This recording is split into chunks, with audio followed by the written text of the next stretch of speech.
What am I on the TV? Anyway, ugh,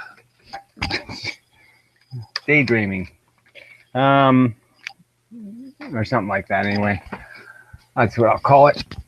um, whoa, daydreaming. That's me. Shut. Or something like. Okay, finally got him to shut up. Asshole, what are you doing in my room? Jerks everywhere. So anyway, what did I figure on doing here? Yeah, I guess I thought I would perhaps play a Ken video just for giggles and shits or whatever they call that kind of crap, or just as disposition of philosophical points of view and the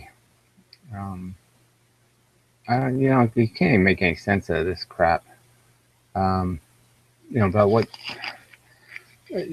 physics is doing, and what all these people who think they're smarter than physics, right? So I fall into the category with those lunatics, but they're all lunatics. So this is, it's really a bad category to be in because, yeah, it's full of kooks.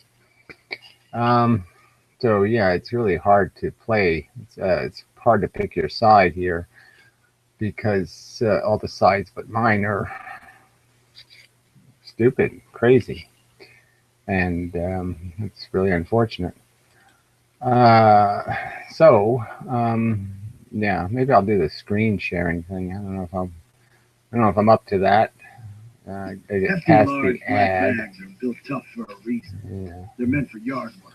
There's got to be like all kinds of backstories to this kind of crap. But this Ken guy is such a weird character. I mean, he's funny. He's he's likable. But whatever game is being played here, he's got like $10 million worth of camera equipment. I mean, he's just got so much stuff. And then he begs for $2 donations. And you're just like, how does this make any sense? And why would you even beg for the $2 donation? Because, you're just making PayPal rich. I mean, they just love people to do that kind of shit. So they can take 10%, the percentage goes way up the smaller the donation. And it's just not a good idea. If you're going to bother donating, then donate some real money. But to, give PayPal, throw quarters at PayPal while you're throwing, 50-cent pieces at this guy, just doesn't make much sense. Anyway, I could just read the comments and just say, what the hell is going on to this? This is just so bizarre. When this guy says, this is why I subscribe to this channel. However, I'm developing a strange interest in photography now. But it's like, this video is unwatchable. I mean, it's just so full of gibber and jabber and grotesque contradictions. One minute he says there is a field, the next minute he said there's no field. One minute he says there is space, the next minute he says there's no such thing as space. I mean, you can't make any sense out of this fucking bullshit. And these people are like, I don't know how I can live without hearing more of this crap. I really don't. I don't get it. So this guy says, so what you're saying is just because some may be really bright boys and girls, they may actually be dumbasses. Or another example, when the sheeple goes to court, the odds of the sheeple getting screwed over are really good because, what the hell are you talking about, asshole? I will shut up now because being ignorant, you're just an idiot. Please do make hundreds of videos like this. I would really appreciate it. And another guy says, I'll listen to thousands of them. I mean, I'm telling you, these are you can't listen to these videos and have a brain because it'll hurt your brain. Quantum and relativity is the study of the behavior of shadow puppets. Their equations are correct, but they are only measuring the darkness. That doesn't even make any sense. I mean, I don't know. What are you talking about? They're only measuring the darkness. They're eventually conceding they can't measure anything. Anyway, the absence of a principle is not its antithesis, whatever that means. You mean getting it wrong isn't a mistake? I don't know. When I hear you talking about chaos, I keep thinking cavitation. You say the acceleration towards counter space resembles water going down a drain. I still believe the shape of the universe and everything in it is the donut with the hourglass shape. So we're living in a giant donut with an inside, around an hourglass. Okay, so that makes sense to people. We're inside a donut around an hourglass. And that makes sense. The electrons probably pattern in the D ring on the Z axis, the shape you show of the magnet, dielectric and inertial plane, and vortices to counter space. Yeah, counter space. Counter space, right? As opposed to space, which doesn't exist. Counter space is the existing, non-existing immateriality. Oh, okay. Oh, that's right. Oh, that makes perfectly good sense. When two opposing magnets approach each other, creating the donut. Okay, so two magnets come together, the donut forms between them. And the vortices to counter space, top and bottom hourglass. So then the hourglass forms after the donut forms, I guess. And somehow that makes the magnets attract or repulse. I'm guessing the donut is matter and the hourglass shape is magnitude. So magnitude is a thing without a thing. So you don't have to have a thing to be. So it's like you could have a big penis without having any penis. You could just have magnitude. Okay. I mean, your big penis doesn't have to be made out of penis. Okay. I've watched this video twice. I don't know how you could do that without just throwing up. 20, 30 more times I'll understand it all. No, you fucking won't, because there's no way you can understand babble and contradictory babble. I think I'm getting most of it. I don't think there's any chance. The best part is always at the end when you laugh and swear and degrade and insult dead people. I want to understand all of what you teach, so someday I can laugh like you, knowing the big donut secret. Oh, man. So this guy says to him, I understand what I know. You're ridiculous. I don't know what that means, but okay. Awesome stuff, Ken. Make more videos like this, please. So Gary goes insane and kills himself, because I hate Gary. Awesomeness. Thank you so much. Lee Harvey Hitler. Oh, yeah, I've seen him before. I think, these are all the trolls, by the way. They are showing up here, so this is understandable now. I think we should launch Giorgio Toco, whoever, into space over and over. I don't know what that means. Well spoken. No, it's babble. You don't tell somebody they well spoke some babble. You make it sound as if living in blissful ignorance is a bad thing.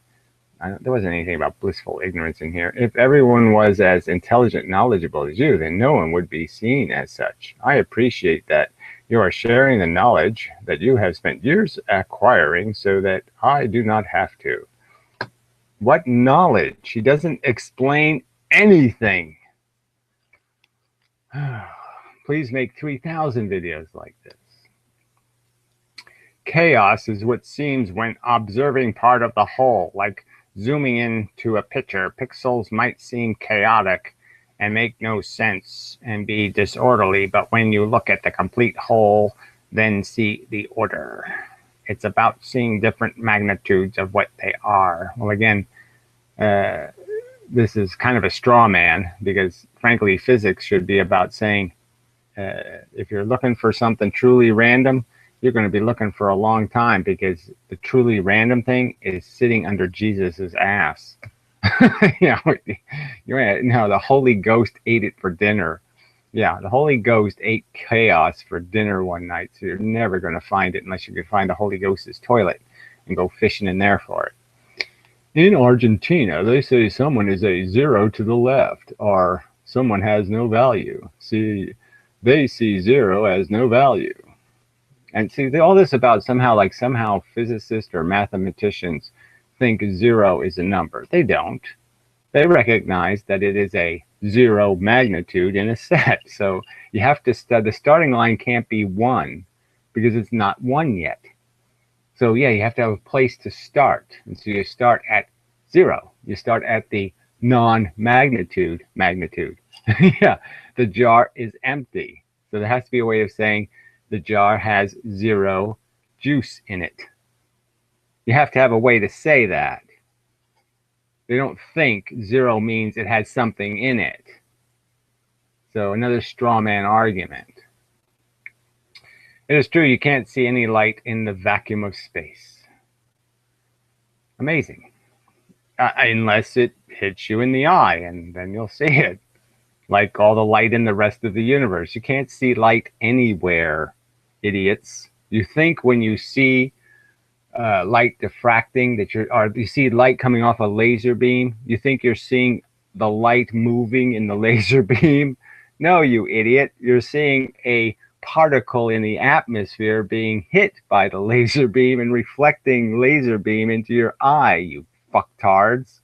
You're not seeing the light going somewhere. Oh, God, these people are so fucking dumb. The answer to your question, make 10 videos.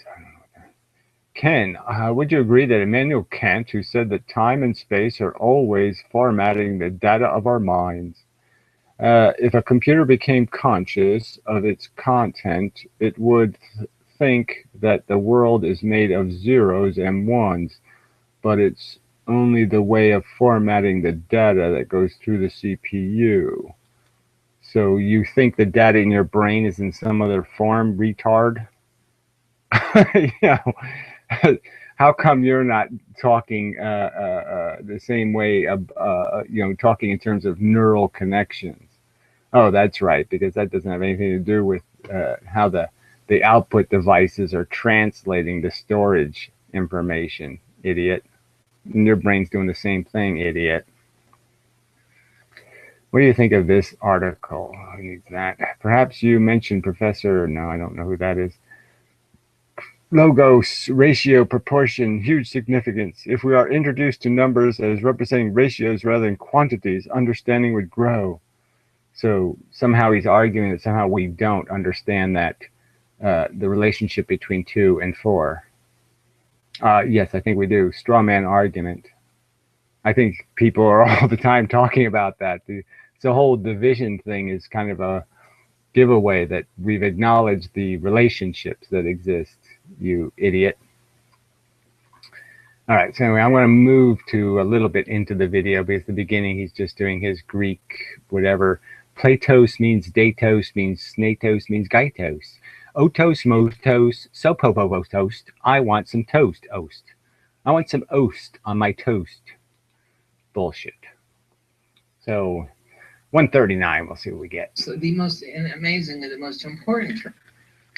I don't know if I bother doing a screen share, right? That might be dangerous because can I turn the video on and off and still be screen sharing? Well, can I still see if a troll comes in the room?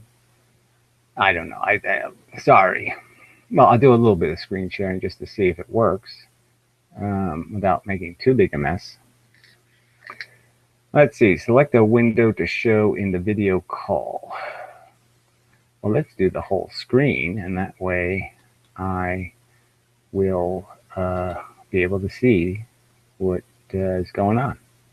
Yeah, that looks like a screen share. So I could bring Ken down a little because he doesn't look like he's in the picture exactly. So I'll bring Ken down a little bit, and we're off to the races and such. Terms that I have to translate from the ancient Prakrit, totally untranslatable. Like words like sama. Oh my God, it's like the most important word. One of. It's just untranslatable. Oh, yeah. The most important word can't be translated. So there's an important concept out there that you people don't understand. So it's more important than orgasm and penis and vagina and what are all the other important things? Food. There's sama. It can't be translated, and we're all ignorant of the magic of the sama. I don't think so. We'll jump ahead a little bit. I have no idea what these people are saying. You actually not only have to be able to translate it, But you have to actually understand what the hell it is they're talking about. And this is actually, Yeah, so we want to understand what people who didn't know what a microbe is were talking about, which was what? How to get the ticks out of their anal hole? Their anal cavity? the problem that I've incurred many, many times is you meet these people, it's like, oh, so and so has a PhD in ancient Greek. Yeah, but he doesn't know what the hell they're saying. Oh, who cares? I mean, really, Ken, do you think anybody, any of us, any rational person could care about this particular kind of fetish stuff? You know, this is like talking about the crevices in toenails or something. Yes, I'm sure you're very fascinated with your very fascinating stuff about these fascinating dead old people and their dead old languages, but please make it relevant, or you're just jerking off in front of me, which is okay. But I'm just saying, you ought to put a little bit of something on here saying I'm going to do some really wacky crap here and talk precrid. Yeah. You know, it's kind of like if some like hardcore nihilist and atheist were to learn. Okay, nihilist and atheist. So he throws those two words together. Why? For no good reason. It seems the religious people are the nihilist ones. They're the ones that saying God already has a plan for you. You're stuck. It's a fixed universe. Yes, evil stay in heaven forever. I mean hell. you know, and all women will have pain in childbirth, even though the Savior was supposed to save them. He didn't save her. Didn't forgive her sins. Which women will have periods and childbirth and pain and all that shit forever and blah blah blah blah blah. So this is just bullshit anyway. Atheism has nothing to do with nihilism, retard. Atheists are perfectly capable of saying that they feel and they can see that other animals feel and that feelings can come in these two qualities of really bad and really good. And bad and good are concepts, and they can figure out that good is good and bad is bad. And so good is like nice and friendly, and that's like orgasm and fun, and bad is like torture and horror and awful, and you don't like it and you avoid it and you try to stomp it out and kill it whenever you can. And so nihilism not required. Ancient Aramaic, and no, they don't even know what the hell they're talking about, nor do they even believe it. Look, no, nobody's doing this. So again, Ken, there's no point in you pretending that people are playing upside down chess all over the place. Nobody's playing upside down chess. All right. And if they are, they're nerds and they're creepy and weird and nobody gives a fuck. So who the hell are you talking to with this crap? Oh, that's right. You're just fooling people and pretentious, like I have knowledge of something special and interesting. And no, it's stupid and retarded. You don't have to believe. You have to understand what the hell they're talking. It's like that person, no matter what their qualifications are, they can't translate this stuff. Let's go into the words of like chaos, ka, which is a agent. Amazing enough too, amazingly. amazing. Ka, fa, fa. That was like pa, like the dolphin. They taught a dolphin how to do that in a movie once. In the ancient Egyptian, the ancient Greek, and the ancient Prakrit, some of the most important terms are all the same. And what are they? Run away. Yeah. Fuck, it's a lion. You know, what? Aten, Atman. The ancient Egyptian and the ancient Prakrit, the word for the self or the solar self is the solar self, like that. Oh yes, us sophisticated new modern humans should find this whole idea of a solar self so fucking fascinating. You're a robot, asshole. You don't get that, but that's what you are. You're a big fat robot, okay? But you're a robot who likes to paint on his skin. Anyway, we'll jump ahead. For them, atmospheric, meaning movement of winds, but right, and they had no conception of the difference between the winds that were blowing, you know, right here in the room and the wind that was blowing in the solar systems and the planets moving. They had no understanding that these were different atmospheres. So this is all just more silly talk. Really, silly talk. They didn't know that the salt content of your blood is the same as the salt content in the ocean, and that it's for a reason, because you're basically just a fish. a really funky one. You meant the breath of life. You meant the soul specifically. Right, well, whatever it meant, the magic unicorn part that we're not supposed to be talking about, right? So we have the lost secrets of the ancients uncovered, unicorn bibble babble. Oh, how fascinating. Souls and little spirits. La la la la la. Why don't you talk about leprechauns and fairies next? If that's what you believe in. And then, by the way, there is no such thing as chaos. The things that actually. Okay, no such thing as chaos. Cool. We agree on something. Okay, so I'll write down some of these emphatic statements. No such thing as chaos. I agree.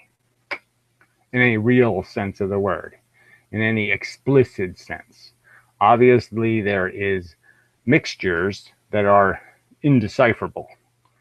Like cake mix, for example. I can put a cake mix, and I can pour chocolate into it, and I can mix it together, and holy fuck, it looks pretty chaotic. Looks like I chaosed the fuck out of it. But in truth, it all went to a location based on physical physics. And in a sense, I probably could, if I stirred just right, I could unstir the chocolate right the fuck out of it. Don't exist in Mother Nature. Chaos, emptiness, zero, and okay, emptiness and zero don't exist. What good does that do anybody? See, this is called a straw man, Ken. So I'm going to write down all your straw men. Okay, emptiness, nothing. What do you say? Space.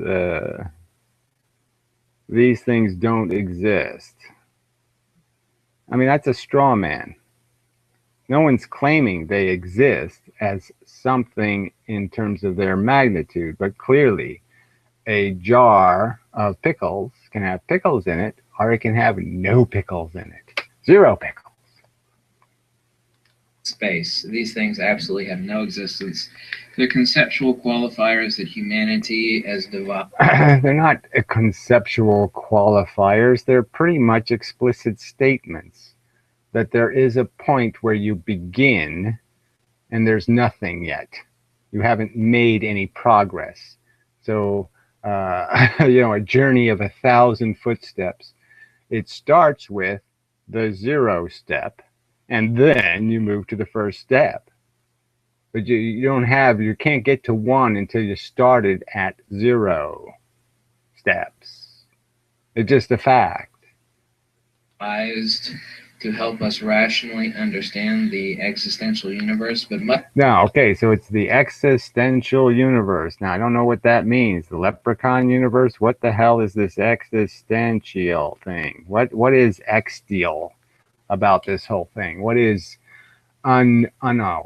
I mean, what are you talking about? What can't you describe the existential unicorn that you're talking about, or leprechaun, or fairy, or 3 little pigs, blind mice? What the fuck are we talking about here? What fairy tale is in play? Mother Nature, in her card deck, if you will, she does not have a card for space. She does not have a card. Okay, so he's basically arguing, okay, that there's something and something and something and something, but there's never anything that's a nothing. So in all of the stuff that is, even the stuff that looks like nothing isn't really a nothing. He's making the claim, no space. There's no such thing as space. So nothing is separated by something that's nothing. Some things are not separated by nothing. They're separated by something. Right? And what evidence do we have of that as an emphatic statement? It may well be true. It may well be that the space is made out of maple syrup, and it's invisible maple syrup. And, somehow connected to the invisible man who commits all the crimes on Earth. Because OJ's innocent. For 0. She does not have a card for emptiness. All right, so again, she doesn't have a card for 0. I mean, I could go through all the things that have 0 states. Right? I mean, the bicycle isn't moving. The wheel is in a 0 locomotion condition. I mean, you could just go through all the states that are zero states. The car engine is off. It's a zero state. I mean, it's just silly to say nature doesn't have anything that's a zero. It has all kinds of things that start with a point that is not something yet, but it will be. Lots of potential states. She's sure the F. Sure as shit does not have a card for chaos. Okay. Right, and again, this is a straw man, Ken. Straw man. Who's arguing for the existence? Who in physics is arguing for the existence of chaos per se?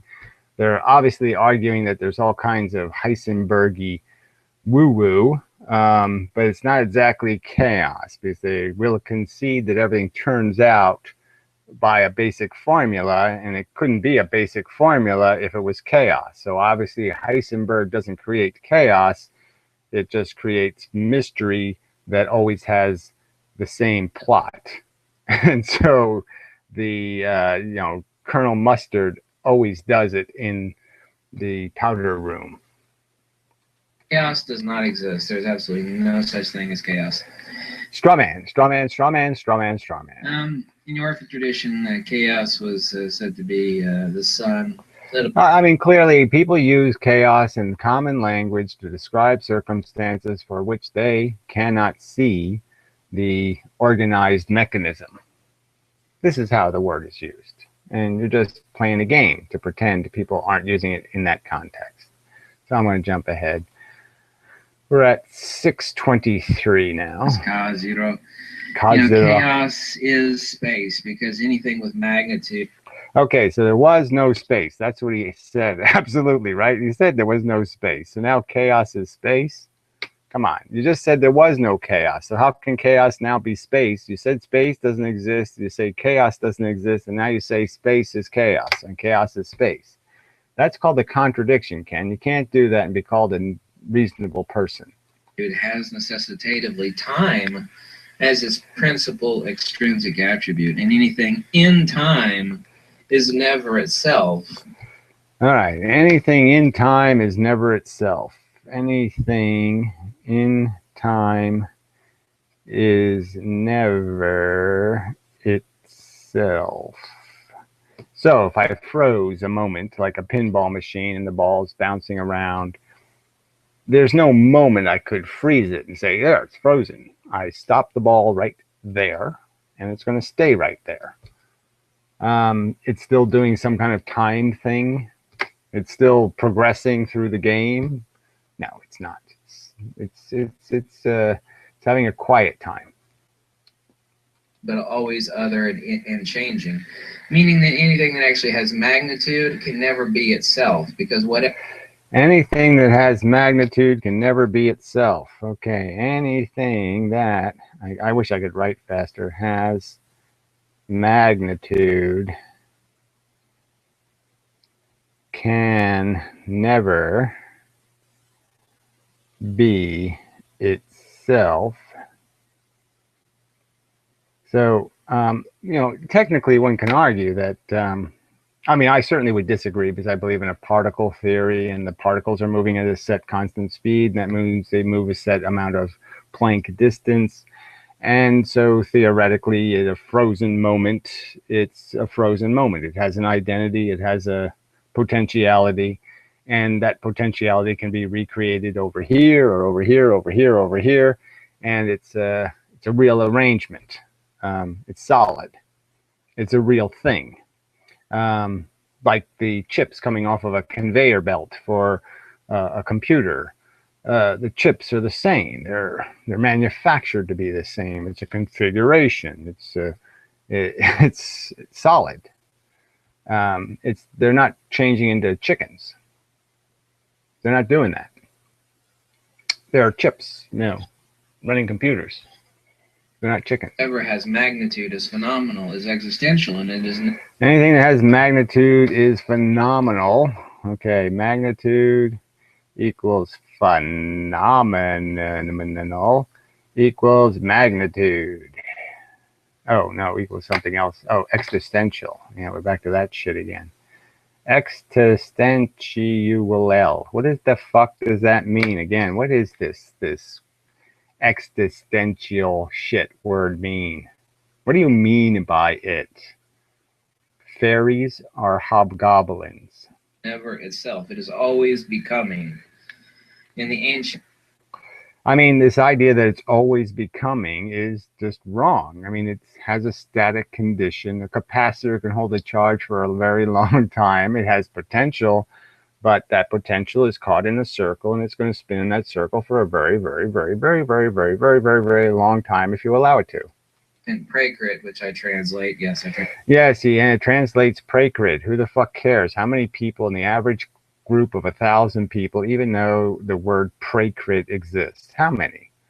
How many on earth give a fuck about this stupid Prakrit word? Oh, that's right. Only people with their head up their ass. All right, I jumped ahead to 751. A magnitude, but not a void in the sense of absence or unmanifest, but the Okay, a magnitude, but not in the sense of a void or inverse of absence or unmanifest. The inverse of absence or unmanifest. The inverse of, so that would be a something. Got it. I don't know why I wouldn't just call it a something. There are two principles of a void in ancient metaphysics, both Greek, Indian, and Egyptian. The two different principles of a void are A, the unmanifest, like A, the unmanifest. So a void is the unmanifest, which is zero or something. So you the void. You it. There's a void. It. Something like that. the nabi or the nave of the wheel, the manifestation from which things are made to occur, just as the same. The manifestation from which things are made to occur. Well, we sort of know the birds and the bees story, don't we? Thing is a field. A field is no. Okay, a field. I love when he does this field stuff. Okay, so we have a field, and the field is a no something. Okay, this ought to be good. Field equals no. Let's see what the no part is. There's no extrinsic properties. It has. Okay, no extrinsic properties. All right, so let's understand that Einstein's arguing for fields. So as much as this is another straw man argument of his, right? Because he's pretending that when Einstein talks about bent space, he's not talking about a field that would be called space, that would be bent. Let's say when they talk about photons having an electric and magnetic component, being part of the electromagnetic spectrum. Now, obviously, they're saying there's a magnetic field that it has magnitude in, and that there's an electric field it has magnitude in, and those magnitudes are moving through those fields. That's what they're explicitly saying. And this guy is straw manning them because they're not saying it in his Prakrit vernacular. But they're clearly saying that. So conventional physics is saying exactly what this asshole is saying, and he's pretending they don't. They say exactly the same thing. It's a perturbation in a field.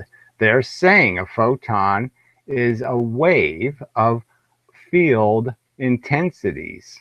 Two different fields, one the electric, one the magnetic, perpendicular to each other, and that the photon is not a ton, that it's a perturbation, a stimulation in these fields. So they're saying exactly the same fucking thing as you lunatic, and you're complaining, which is ironic in the preposterous sense, which makes it oxymoronic,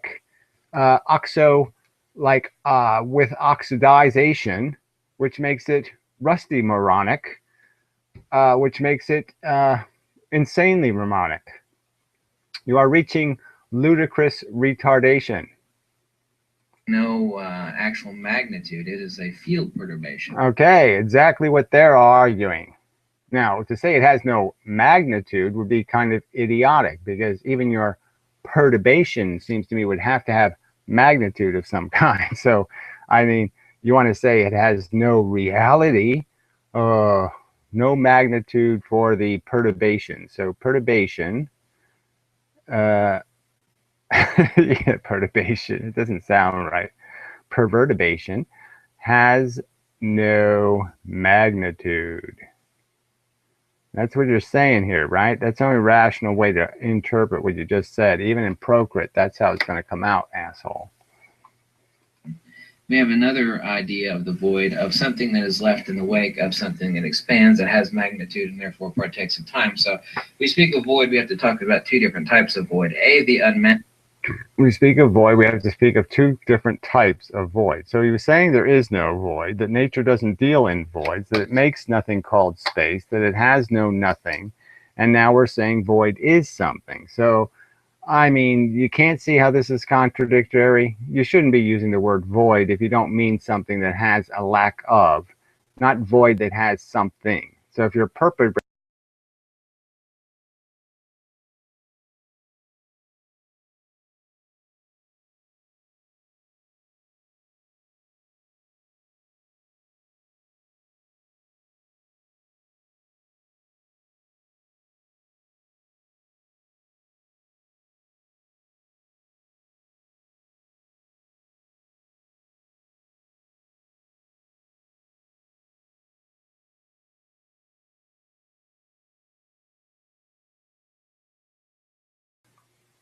oh, I just spelled it for no reason because he muted me.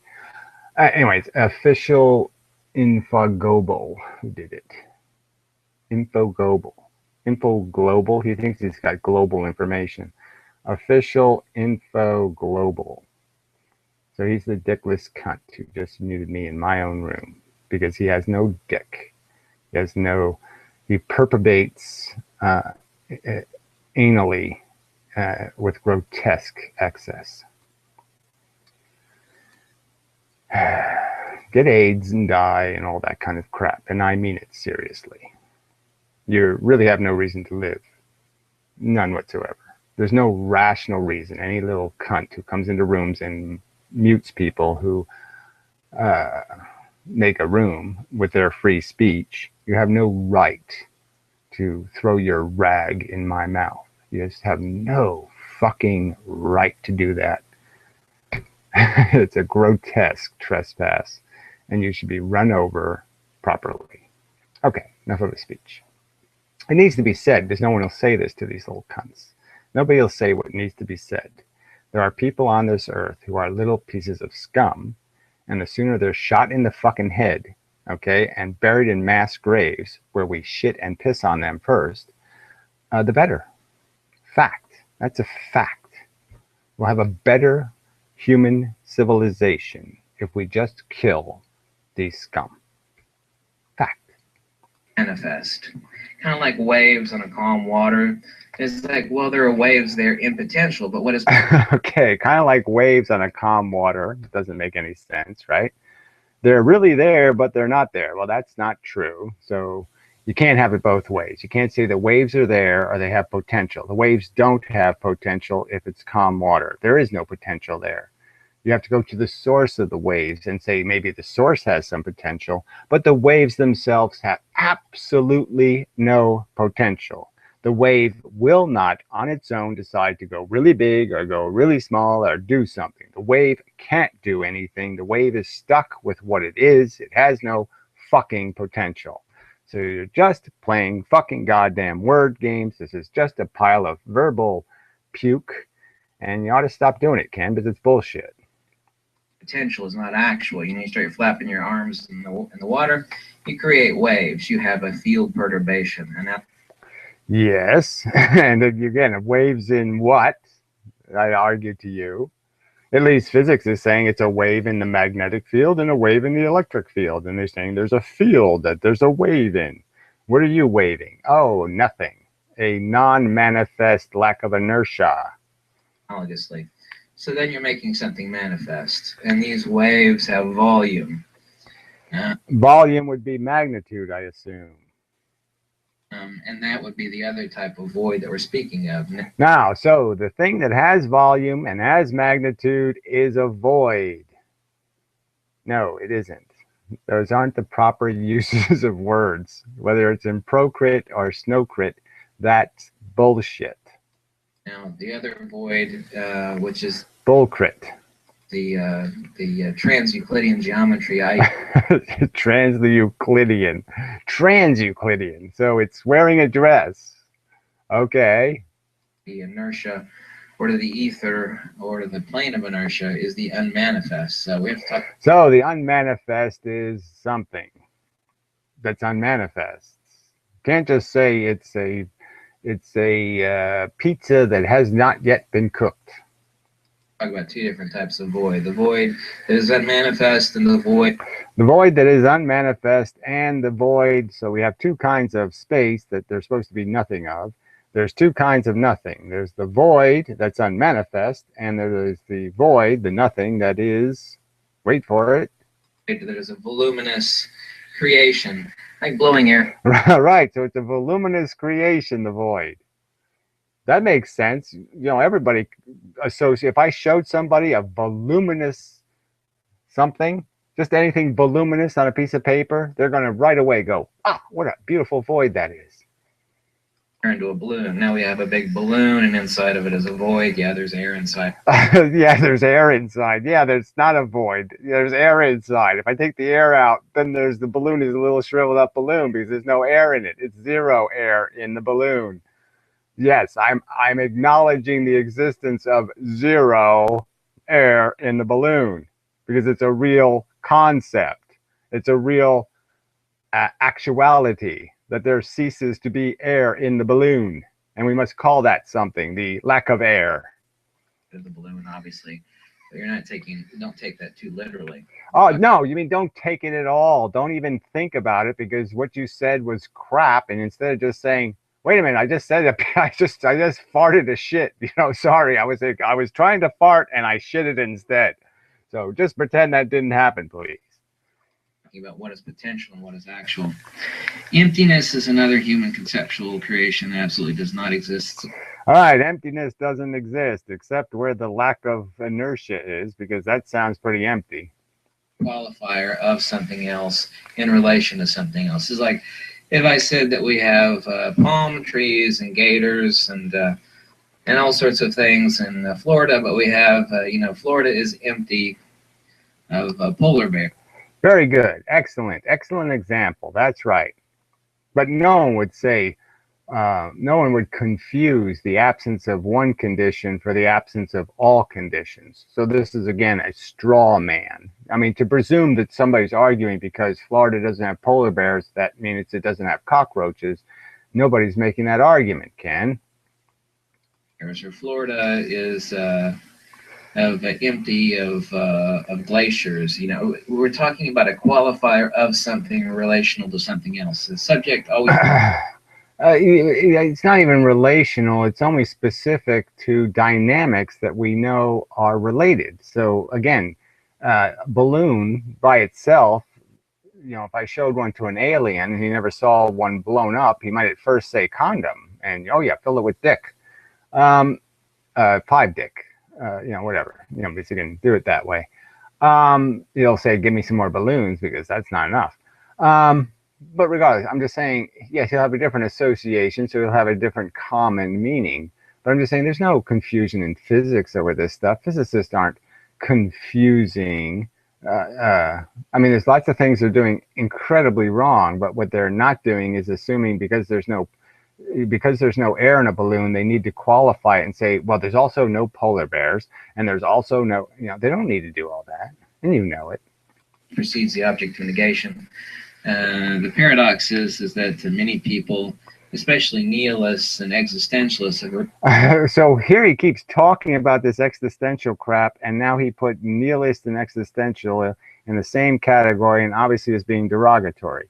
So you keep using this existential word as if it's part of the universe, and then you malign people who are supposed to be existentialists. I don't know what that means, Ken. Could you clarify? What the fuck are you talking about? Is existential real, or is it something made up? How does nihilism have anything to do with this conversation? Nihilism really only has to do with one concept, and that is qualia.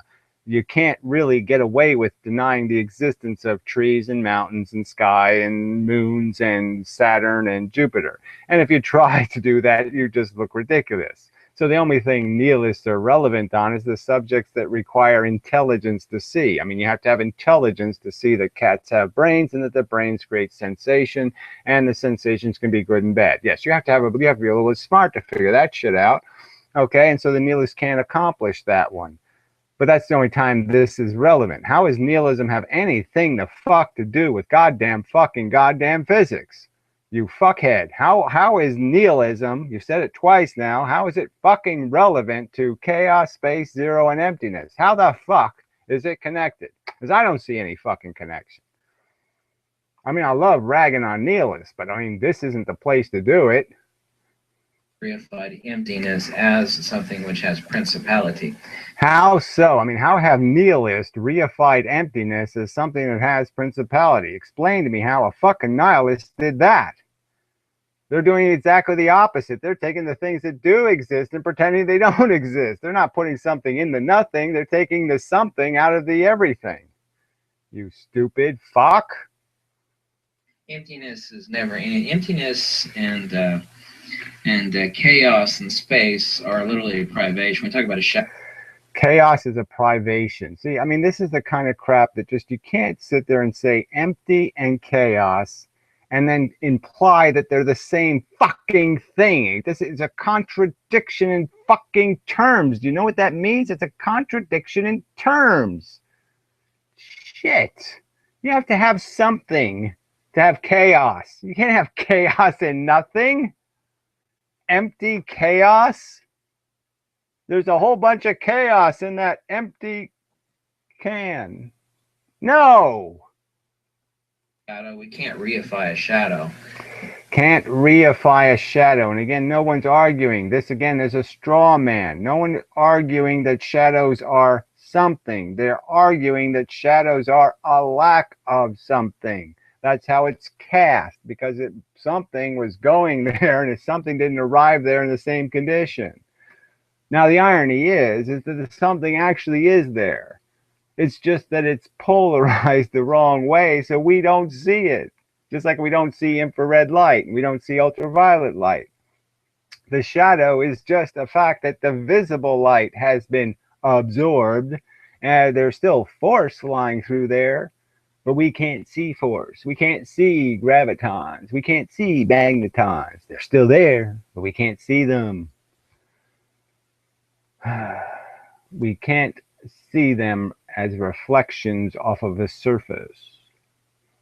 You know, obviously my hand is casting a shadow on this desk, but this shadow has no principality. What it is? It has no principality. Well, again, show me the physicist. Show me where Einstein said shadows have principality. Show me where Einstein said, see, when I cast this shadow, there's a whole bunch of stuff being built there. There's a bunch of little men, and they're all making little castles. And there's a whole big city there. And, oh, that guy just molested a child and, you know, bad touch. Stop doing that, asshole. Show me where Einstein did that. Show me where any fucking physicist on Earth is saying, that shadow is something. No, they're saying, I can see there's a lack of visible light hitting that space. That's what they say. Nothing irrational in that. Nothing to fucking malign the dead over, jackass. Straw man. Straw hippopotamus. This is a privation of light due to something else that has volume. Volume is made manifest, and therefore we have a privation of light falling on the table, but the absence of light is neither emptiness. We cannot give principality to something that is an absence of. Again, who gives principality to a shadow? Show me somewhere on the internet where somebody's principalating shadows, making them principles. Show me. Or shut the fuck up. With something else. We're talking about this is present when that is present. That's actually also an ancient philosophical term that repeats itself in the ancient Greek. This is present when that is present. Well, we kind of know that what's happening is there's a lack of something being present, and that is visible light reflecting off the surface where the shadow has been cast. Now, again, the force might still be getting through there. The X-rays are obviously still going through there. The radio waves are still hitting that piece of paper, but the visible light isn't. Indian, Because when this is present, that is present. When this is not present, then that is not present. That actual. So this babble again. This babble. There's 62 comments in this crappy video. 96 likes. Well, he does have 17 dislikes for a change. So at least he's getting somebody saying, God, he's talking shit. But they're not commenting that he's talking shit. But maybe he blocks the comments. Who the fuck knows? But I mean, you know, I don't thumb down videos, so I'm not going to thumb down the video even though he's talking shit. But I mean, this is shit. How do you fuckers, well, one of you jackasses who comments on his fucking video saying, make more of this babble, will you explain to me how this makes any fucking sense at all? Jesus Christ saying the poor will be with you always, right? The Savior saying the poor will be with you always. Okay, that makes more sense than this shit. Phraseology repeats itself in the ancient Prakrit over and over and over and over again. In other words, means it's conditional relationship. It means it is never a thing in and of itself. It is always the manifestation of something when something else precedes it, just like a shadow. And you throw something up in front of the light, a shadow will appear, but a shadow has no intrinsic value in and of itself. It is not. It's, again, who's arguing it has intrinsic value, but we clearly understand that the shadow is in itself an event that's happening on the surface that you're seeing the shadow on. It is being impacted. Fuck. It's not whatever. I mean, what are you going to say next? It's a cause and effect universe? Or are you going to say it's not? I mean, obviously, all the physicists know about cause and effect. So we don't need ancient Prakrit to teach us that you have to put the hand in the way of the light before the shadow will show up. Yeah, we know that. A principle is not a subject, it is a privation. Zero is a placeholder of existence, and the ancient. So again, this talk about this placeholder shit. We know what zero is. Again, in different circumstances, it means different things, but it's clearly not just a placeholder. It's an identifiable condition, the zero condition. To Greeks and Indians and Egyptians never thought of zero as a number. Yes, they never thought of the fact that there can be 0 ducks in the pond. It's a real concept. There are no ducks in the pond. It's a fact. 0 ducks. Zero is not a number in metaphysics. It is literally magnitude. Well, again, metaphysics. So metaphysics was like nihilism before. Metaphysics and existentialism aren't the same thing. So got to figure that out. Existential does not equal metaphysics. But I wish you would just explain what either one of these babbly words mean. What do you mean by them? Do you think metaphysics means reasonable? Is that what you think? But not number itself, is the one in extrapolation, like the one in extrapolation. Again, this is somehow elucidating. This is that's a eureka moment. No, not even close. You take one light bulb and a million soap bubbles, and you'll see like a million reflections of one light and a million soap bubbles. Yeah, it's not one light, obviously. That's the whole point, right? It's a bunch of photons, zillions of them, flying out at light speed, and they spread, they diverge from the source. So each element of the source is sending out photons, and the photons are all diverging from each one of those little sources. Zillions of them, and the individual photons are hitting individual soap bottles. All those little soap bubbles are zeros. All the soap bubbles are zeros. So somehow that makes sense to you people. That is perfectly rational. So he just said that light is cast on soap bubbles and all the soap bubbles are zeros. And that makes sense to you. You get it. You've only got one light. I mean, you see a million soap bubbles and a million reflections of the light and a million little soap bubbles. But those are never a number. All right, those are never a number, because that's a million soap bubbles, but that's not a number. There's not an actual number of photons that actually go to the bubbles and actually bounce off of them, reflect, and a certain percentage hit our eye. That didn't happen. If I put my hand up here and we theoretically said there's an eyeball on it, that hand can't see any of the reflections. The reflection's only coming to my eye. Some kind of crap like that. So the metaphysical denotation of zero is never that it is a number. It is a placeholder for the one in extension. The one in extension. Okay, there we go. So it's the one that hasn't happened yet. So zero means potentially one.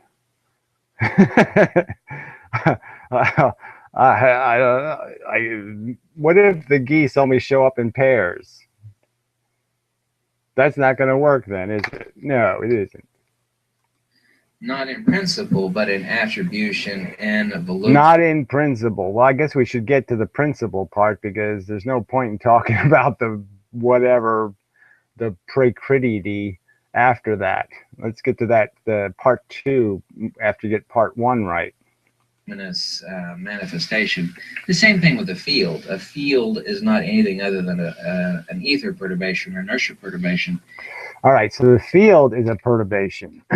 He just said that, right? The field is nothing but a perturbation. Now, isn't the idea of a perturbation that that's something happening in the field? I mean, how can the field be the perturbation?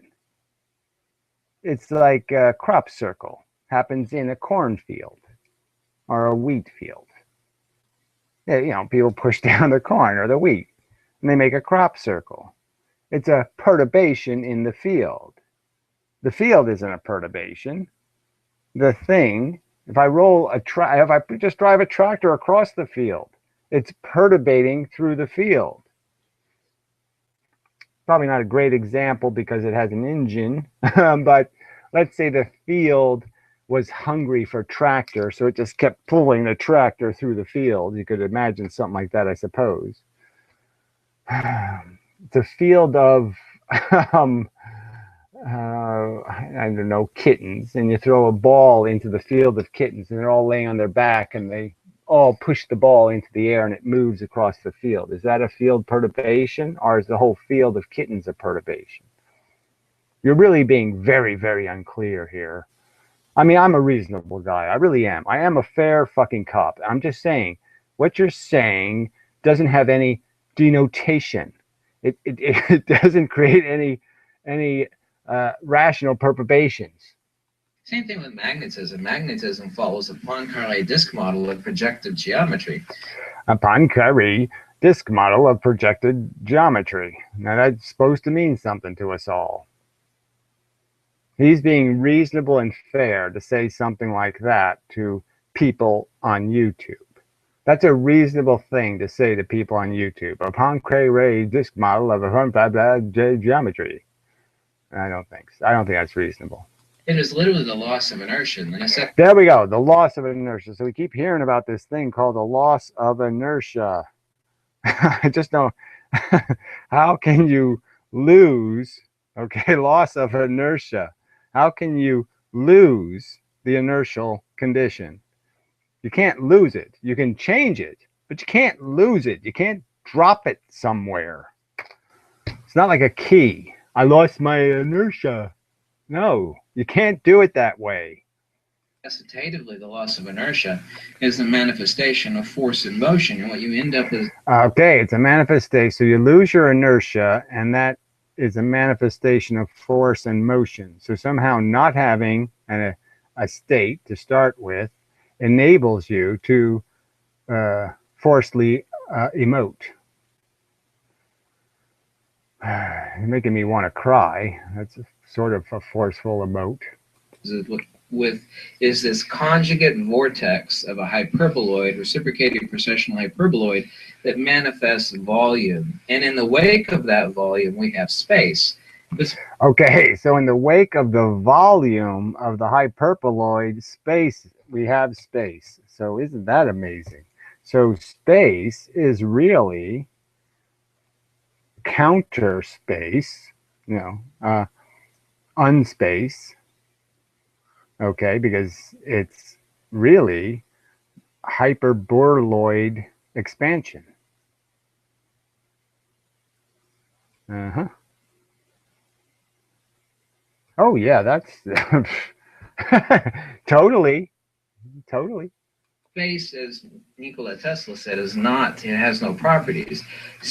Yes, and he was talking about space, and you said before that there is no space. So you're disagreeing with Nikola Tesla. Nikola Tesla is saying there is space and it's empty. And then there's stuff separated by space. And the stuff separated by space has to go from here to there, and it can't just magically appear somewhere. Space is not anything. Space and zero and emptiness and a shadow are all one and the same thing. Well, there's the straw man now. So before he's saying there's no space, now he's saying space and zero and void and emptiness are all the same thing, which is exactly what Einstein would say. Exactly. They are nothing in and of themselves.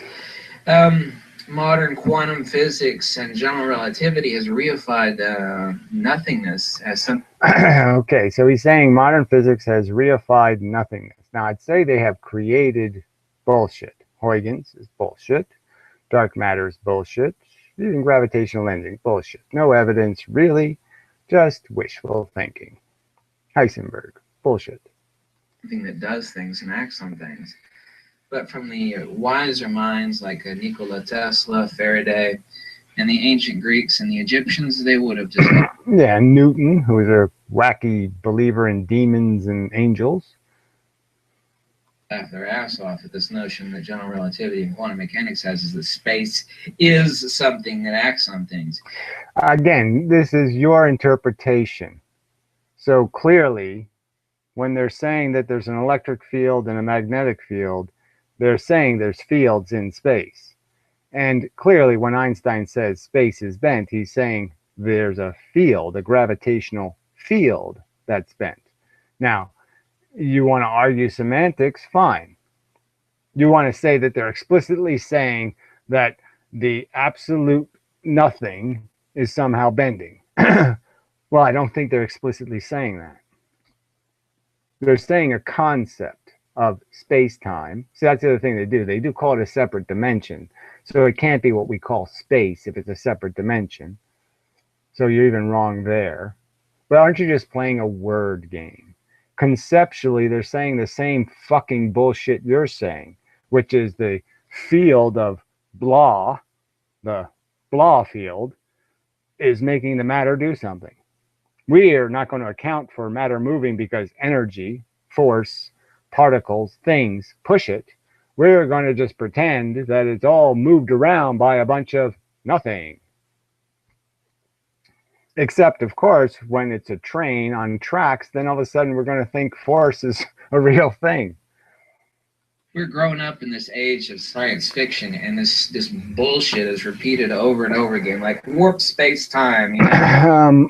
Well, again, that part of physics is ridiculed by some other parts of physics, so they're not all saying that's the basic line. And certainly Einstein wouldn't be guilty of that one. So, you keep making this about Einstein, and you're not being fair to imply that he said anything about warping space-time in the sense of time travel or anything. Captain, we've got a curvature in space-time. Space and time are not things in and of themselves. There is no such thing as space as an entity. Again, now he's just said space doesn't exist again, and then he'll tell us what space is. So again, does this make any sense? Who's playing the worst word game?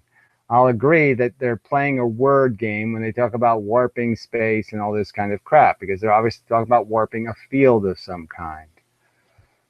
And clearly time is not in a dimension of its own. Time is a function. So they clearly have that one wrong. But again, that's theoretical physics. It's not physics. There is no principle or subject. Space is not a subject, nor is it a principle. I don't know. Again, how does this even make sense? If it exists, it obviously has a property in the sense that there's nothing in it. It's an empty, separating stuff. So something, nothing in between. That concept, I think, is quite valid. It is the wake of loss of inertia. It is literally the The wake of a loss of inertia. So again, what the fuck does that mean? I dropped my inertia into a puddle of mud and it made a wave. What does that mean? after effect of the loss of inertia and the projective geometry of the conjugate vortex that defines magnetism, for example. Which I mean, really, I just saying, how are you people being fair? You really understood what he just said and said, yes, feed me more incomprehensible babble. There's no way a rational person could understand what the fuck he just said. No fucking way. gives volume to everything in the universe. But space is not anything, and time is only a measure of magnitudes. Anything. All right, so there we go. Time is a measure of magnitudes. And what the fuck does that mean? Time is a measure of the time it takes for events to take place. Cause and effect has what's called time stuck in it. It can't avoid it because nothing happens spontaneously or nothing happens instantaneously. So as long as there's no instantaneous, there has to be time. Duh. It takes time for things to perpetuate. Shithead. It actually has volume, has magnitude, and anything that has magnitude is never itself. It is always changing from one microsecond to another microsecond. Yeah, well, time isn't changing. And again, that's cause and effect. That's right. That's a physical dynamic based on physical rules. And physics is supposed to be describing the rules. How does the thing work? And you're not describing anything that I could contemplate as a working. Just like a human being has magnitude. You know, the same person you knew as a child is not the same person that you ran into with the same name and social. So magnitude now means change. So magnitude doesn't mean intensity or substance or volume. It means change. Never 30 years later. The person is always changing from birth, old age, death. It's the same thing with any magnitude. Anything that has magnitude partakes of time. Time is the great eraser. Again, this is a straw man. No one's arguing that time doesn't exist. They're arguing that time's a function in another dimension. But regardless, most physicists might not even be doing that. They'll kind of understand that Planck events happen at Planck time intervals.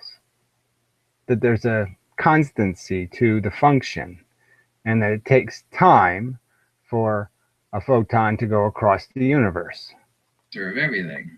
Anything with magnitude has volume and is therefore denotatively phenomena, and therefore it partakes of magnitude, and anything that is a magnitude. I mean, isn't he just saying anything that's a something is a something? I mean, isn't that all he just said here? I mean, this is just nothing talk. This is just, I mean, you know, like Ken, if you weren't a smart guy, I'd say, God, who cares? Retard.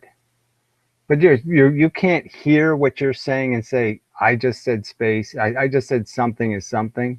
You can't hear that that's just what you just said. You said absolutely nothing that could mean anything to a rational person. It partakes of a measure that human beings have conceptualized as time. Time has no existence. Time means nothing. Space. Again, who's arguing? I'm certainly not. And you're not you won't argue with me, but I'm certainly not making the argument that time isn't a function. Time is a function. It's a thing happening in the universe. It's part of how the stuff functions. It functions at, time is part of the equation. It's one of the variables.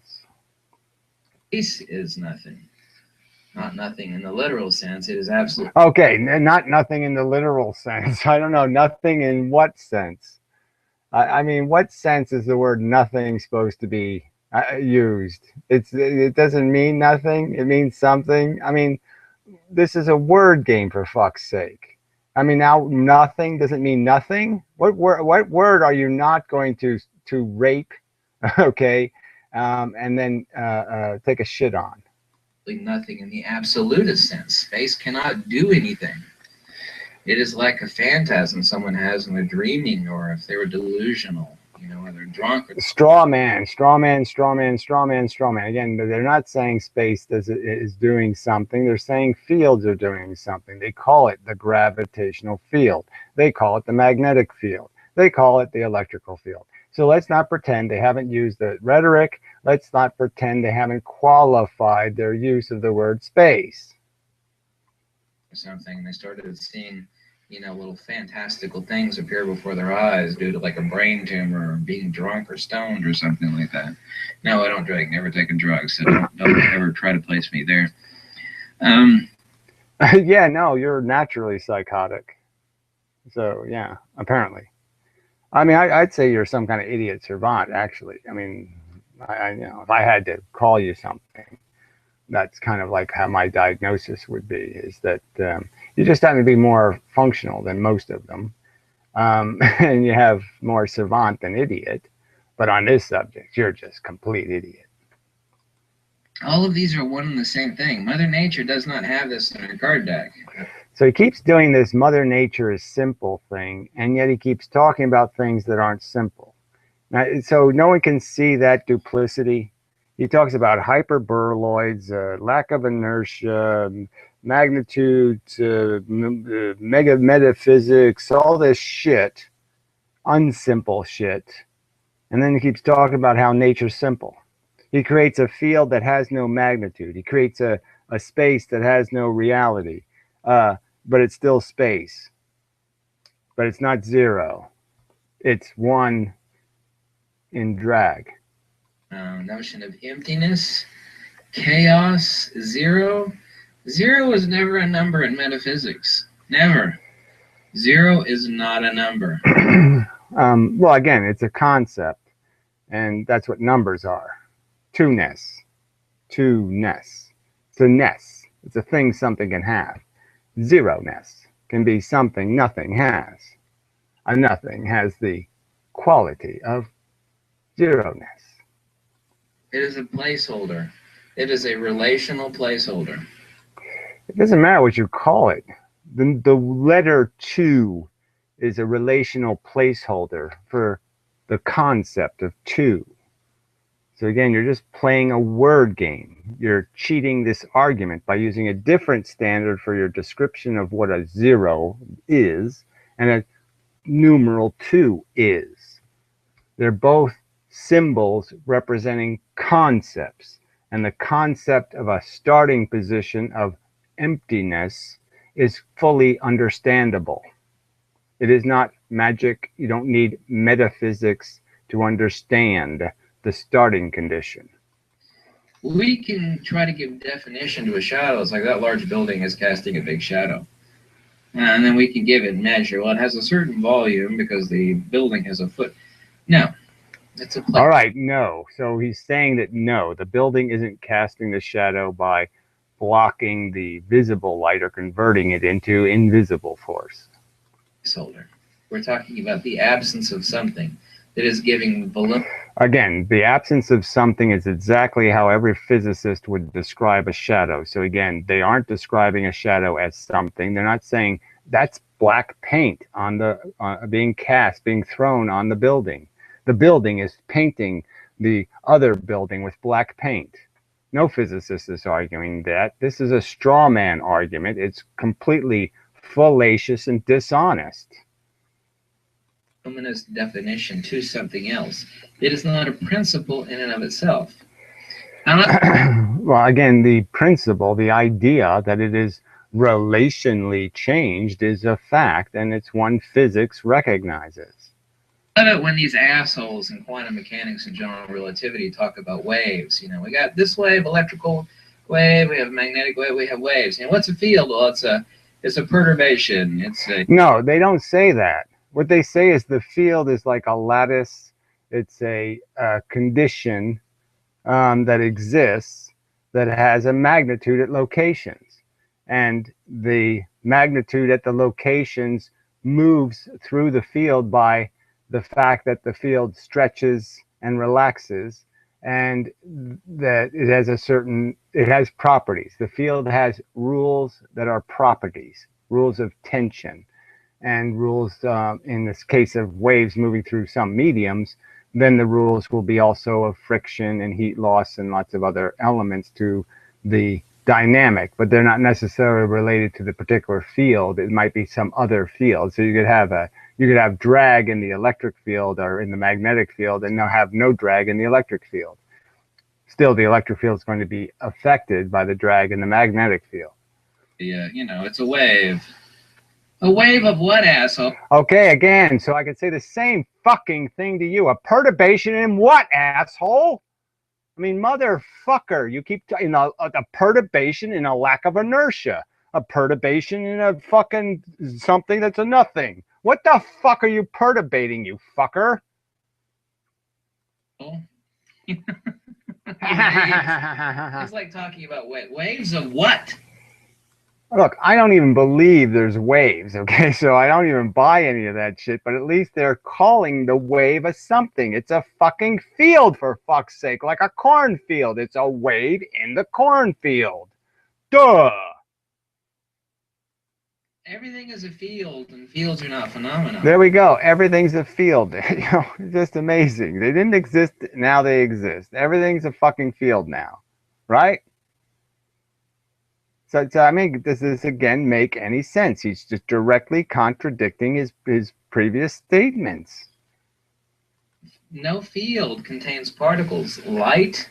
You want to call that a wave? Well, again, the argument they're making is there's no particles in the fucking goddamn electromagnetic spectrum. That's exactly their argument. So you're sitting there fucking straw manning conventional physics. Yes, they're wrong because they're doing what you're doing. They're creating a fucking ether, a field. And instead of just saying, obviously, it's just a fucking particle moving through space at a constant speed, for fuck's sake. It's actually technically a coaxial circuit. Okay, technically a coaxial circuit. The word technically is supposed to mean something like you're going to be explicit and accurate. That's what technical is supposed to mean. Detailed, specific, and accurate.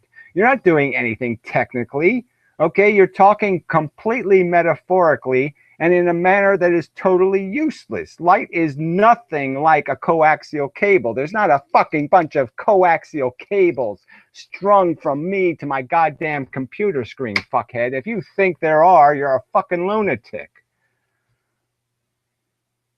Transverse magnetic and electrical longitudinal dielectric pulses like a coaxial. Okay, like a coaxial cable, which isn't even doing this dielectric pulse crap. Okay, it's a current. It goes through one of the fucking wires. The electrons travel.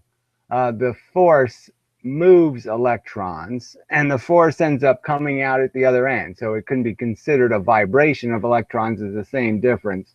But that's the end result. Force goes in at one end of a cable and it comes out the fucking other end because the conductor allows for that movement. It's the medium. You don't think that's the truth? You don't understand that electricity travels on the outside of conductors? Cable. Light is not a thing. There's no phenomena that makes up light. Okay, there's no phenomenon that makes up light. Is that a rational fucking sentence? Don't we know what the word phenomena means? Phenomena can be even a ghost. He's not even giving goddamn fucking light the properties of a fucking ghost. He's saying it's nothing. It's obviously something. It couldn't be a coaxial cable. It couldn't be technically just like a coaxial cable if it was nothing, if it had no properties. The very idea of a photon particle is purely an abstraction. Again, photon particle. The whole fucking physics is based on not particleizing the photon. So you're arguing 1814 fucking physics. You're not arguing current physics. Current physics doesn't think photons are particles. Newsflash, retard. They, like you, think they're fucking goddamn perturbations through fucking goddamn fields. Which has zero basis in reality. There has never been, ever, any output from any experiment. Well, that's just bullshit. The output from an experiment obviously isn't going to tell you anything, but it's the smallest thing in the universe. A ton of a photon. The one of the tons in the photon, the separated elements of the photon, separated by a distance, which means they're separated by a period, which means they're separated by a frequency, which means they're separated by a wavelength. All the same fucking thing. All right? Oh, you can't see me. So, yeah, I'm doing this you thing. You. Anyway, god damn, you're annoying. Of a photon particle. Never. Again, yes, we can't photograph photons. We can't bounce photons off of photons and see the photon. We can't create instrumentality that allows us to see its particle nature. We can only see its impact nature. And its impact nature is a clump, okay, that perturbates into a surface in a location, a very specific location, a very small fucking location. You should know something about that. You've seen CCD chips. You've seen that, hey, photons are really fucking small. You've seen it, the little tiny chip, and it's got 1 million fucking pixels because it's picking up photons, individual photonic perturbations in tiny, tiny, tiny locations. And yes, that's right. We don't have the instrumentality to see exactly what it's doing. But you don't have a picture of it waving anywhere either, fuckhead. Not a single photograph of the photonic wave going by.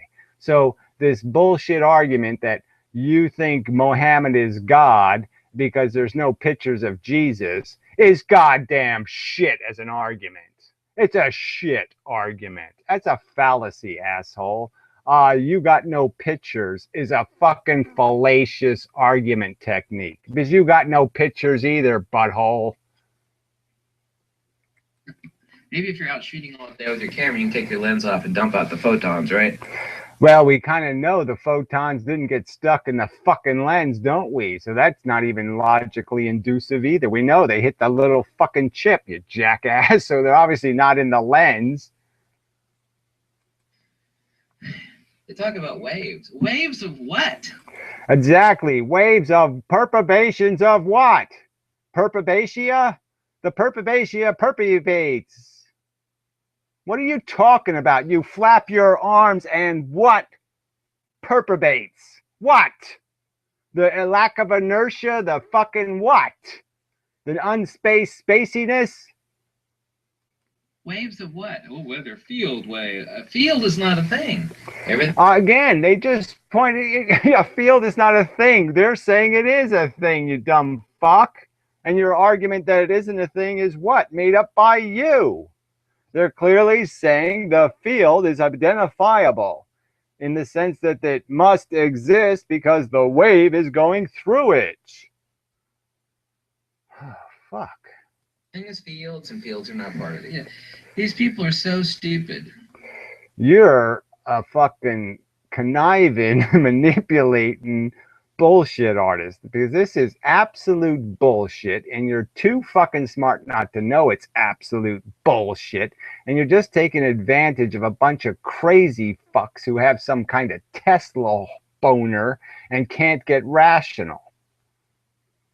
Humanity has intellectually de-evolved because we don't... Yes, well, you're intellectually void to tell me that you think these are fair cop arguments in defense of something called physics. These aren't arguments defending anything called physics. These are arguments defending something that isn't as coherent as a Goldilocks story. A fucking Goldilocks story is more coherent, more cognizable, more recognizable, more connected to the vocabulary than this bullshit you're spewing. Cherish wisdom anymore. You think we could solve everything on a calculator, but guess what a calculator can't solve for? It can't solve for anything that has no existential reality. Okay, can't solve for anything that has no existential reality. So anything that doesn't have any existential reality can't be solved for. Well, I guess it can't be because it doesn't have any reality and it doesn't have any existential reality, so therefore you can't solve for it. I think you made just a mistake there, so I'll cut you some slack. Okay, maybe you didn't mean to say something that doesn't have any existential reality, and you meant to say it can't solve for something that has existential reality. But you can't really say it can't solve for something that has no existential reality, because now you're just not even talking any sense at all. Like a field. Everything is. Oh, like a field. Okay, so again, he just keeps saying it as if he's proven that fields don't exist with no evidence. And somehow he says there was a field, and then he says there's no field. And then he says the field is perturbation. Well, perturbation in what? Again, what do you mean by perturbation? Do you mean that there's actually a cable coming off my screen to my eye, and there's photon going through the cable? Fields, and fields are not particles. You cannot quantify a field. It's a field. Well, again, the whole point is you're not quantifying the field. You're quantifying the perturbations in the field. It's just like saying you can't see the water unless it has a wave in it. So the water is invisible until it waves. So you see the waves, but you don't see the water. That's not incomprehensible. There's lots of mediums like that where you can't see the stuff until something moves through it. So it's like we'll make a camera analogy. You must have seen the phenomenon where the heat rises off the ground and stirs up the humid atmosphere full of molecules, and they start diffracting the light, and you get all kinds of crap in your image. Well, you're seeing the waves moving through the atmosphere. So the atmosphere is quiet, relatively quiet. You can see right through it. It's invisible. You can't see it. It's not there. And then as soon as you start moving it, now you see it. Now you can see it refracting and bending the light. So you can understand that, right? Camera guy. Fields, a bunch of waves. Waves of what, asshole? So again, they're supposed to take a picture of it. What have you taken a picture of? Where do you have a picture of your perturbation? Where do you have any evidence of any of the crap you talk about? Show me a lack of inertia. Lack of inertia where? Lack of inertia how? How does something lack inertia? How does a something do lack of inertia? How does a something do essentially a nothing? Because you have to be a nothing not to have inertia. Everything that is a something has inertia. Waves of what? It's the four Maxwellian field equations are vectors over a given period of time as measured in effect. None of the four Maxwellian field equations have ever. Another irony, Maxwell was an ether nut. So Maxwell was with Tesla in thinking this whole thing is waving.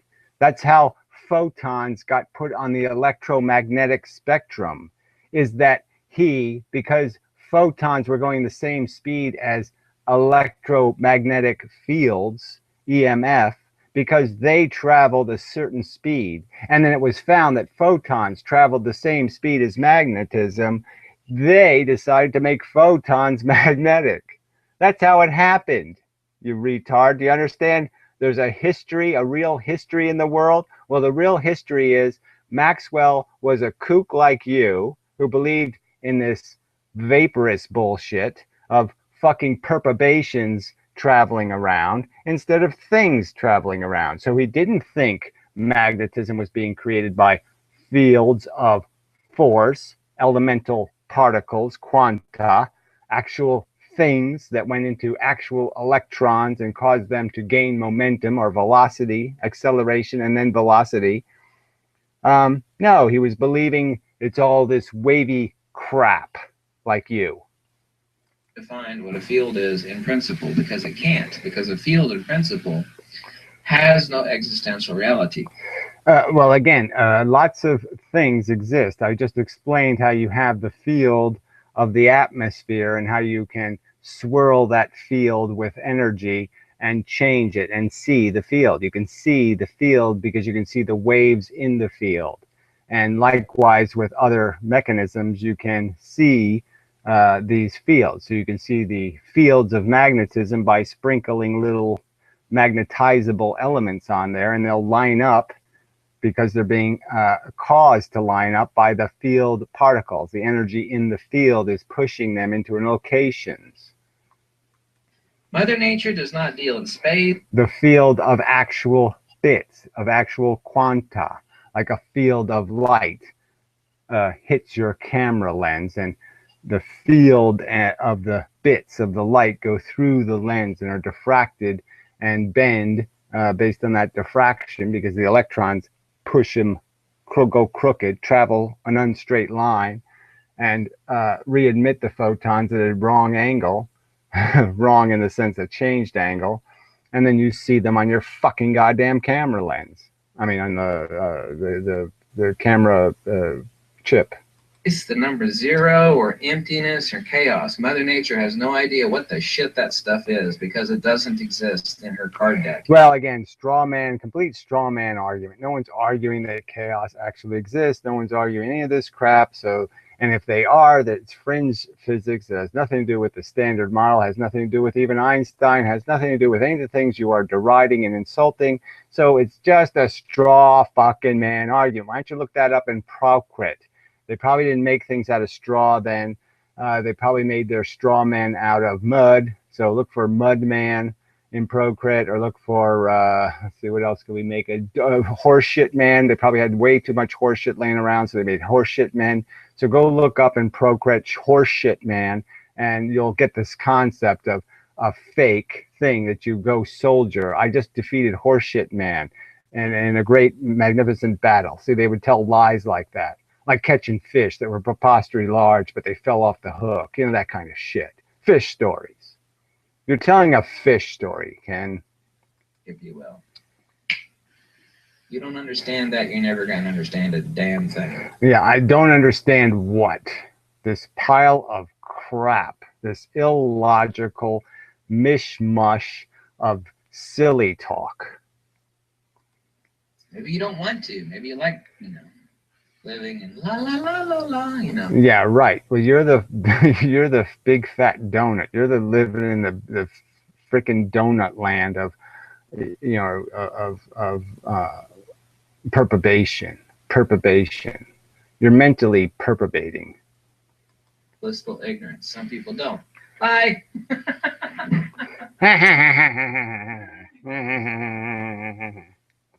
Oh, just so obnoxious.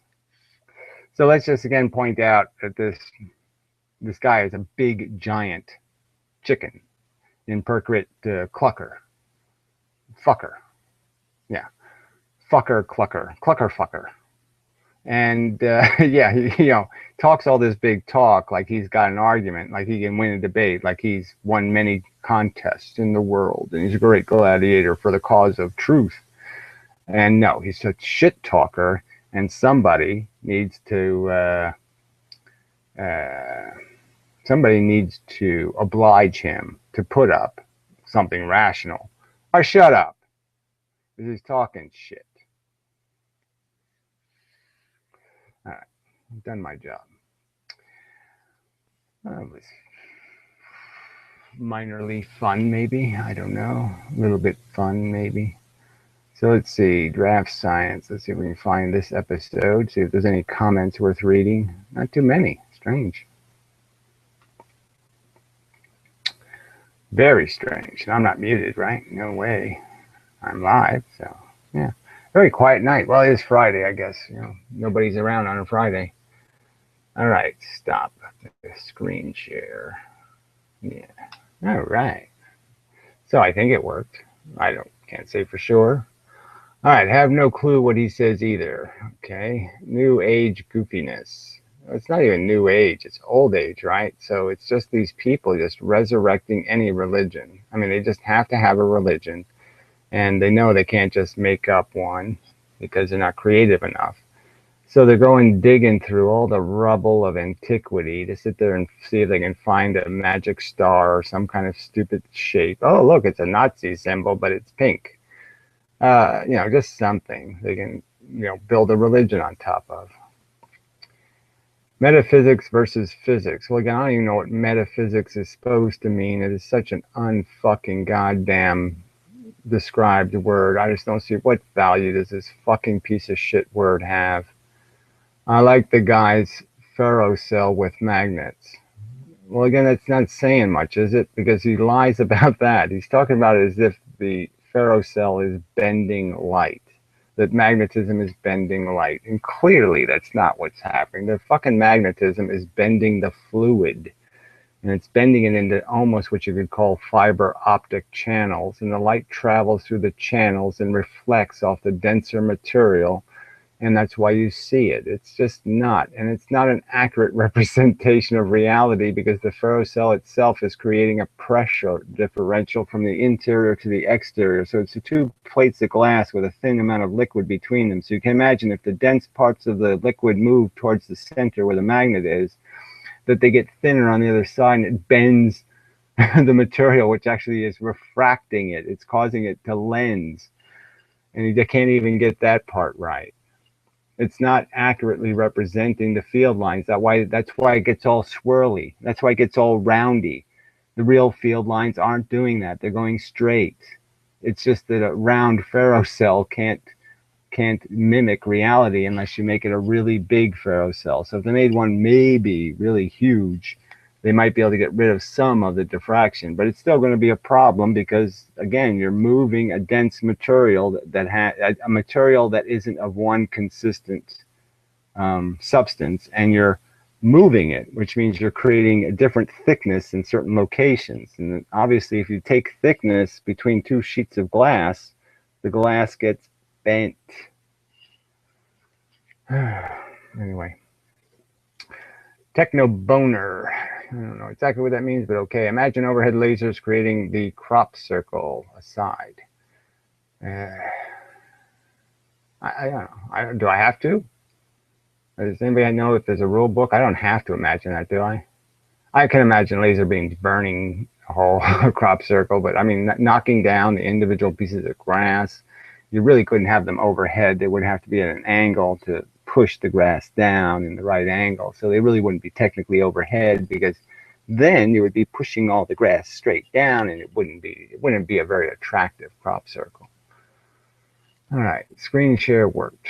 So that's the end of the comments. I appreciate what little there are. At least it's some kind of thing happening. And so anyway, yeah, it went okay. I think this is probably an adequate way to do response videos. So I still want to get into some sort of technical conversation. So one thing I have been thinking about, I really am going to work on some software, because I guess I'm stuck having to do everything. I was kind of hoping I wouldn't have to do everything, but it just looks like I'm going to have to do everything. And clearly, because I have these basic rules for the migration of the field energy, and it really is getting incredibly mechanical. Like, you can get rid of almost any idea of spin or orbits. It's all going to go away, because there really just is kind of pressure and stuff going the opposite way. And it's just really about that balance of that pressure, and everything just kind of just wobbles its way as it progresses. These tiny nuclear particles are just wobbling their way through a field based on their color and the consequential implications of that color. And so what I have noticed, okay, so this is kind of glaringly obvious. So by my previous formula, okay, one black would end up creating all of this. So, I mean, clearly it could easily go forward, but it's also, just look at how much black and red, one black ends up creating all this black and red. So obviously that formula was a little bit fucked up. And so even when I spaced, I put logical spaces between the elements of force, you still end up creating an awful lot of black and red. And you have to explain how all that black and red wouldn't be in a trail behind anything that moves. So anything that would move through the field would end up leaving behind it this huge amount of black and red, which is energy to other particles. So it really wouldn't make any sense. So I have had to modify my estimate of what's happening. And I think it's going to end up being something. Okay, so where I said like you'd have an interaction between a green and a red, and it would create a black and a black. I think what's really going to happen is the red goes black, the green stays green. That's going to be what happens. And so likewise, in the other scenario, when a black hits, it goes red, and the green goes through. So that'll probably be the new mechanic, because that starts to create a more sensible pattern. Except the only downside is you don't have something creating the extra force. So the field energy is going to have black and red in it. And that fits my argument. My argument is that the field energy, gravity, has all the polarizations in it. It doesn't just have one. So it's not really green. Green represents all the other polarizations, not this polarization, not red. So the field will have black and red in it. And the point's going to be is that the electron and the proton grab that field black and red and keep it. And that's how they function. So the electron grabs the red and the proton grabs the black, and it just gets rid of the momentum. So it takes the polarization, it ejects the momentum. So I'll be explaining that. And it ejects it by ejecting the red ones, stealing the momentum from the red ones, ejecting the red polarization, and doing exactly the opposite to the black ones, where it's stealing the polarization and get rid of the momentum. But anyway, you can see that this model also works in the sense that the black makes progress forward. So it goes into the green and it's not inhibited by it, because it just keeps changing color. So it goes from black to red to black to red to black to red. So now you can understand that if the electron was made of bits this big and the proton was made of bits this big, in terms of collections, that these would be off frequency. So the electron pieces would have black at both ends, and the proton pieces would have reds at both ends. That kind of trick. So they would oscillate at a frequency. They would release energy at a frequency that would keep them black and red at their tips. And that would be the important thing. But anyway, I'll get into that. That's that for the next chapter. But the point I was going to argue is, see, it is that simple. It's so simple that I really should be able to create a computer model without too much trouble. I mean, I hate to spend the time on it, and I was thinking I can do it just out of characters, letters. So I could have like an O for the red and a starry symbol for the black, or whatever I have, a character. And then I just program the movement of those characters through a field that I identify spatially.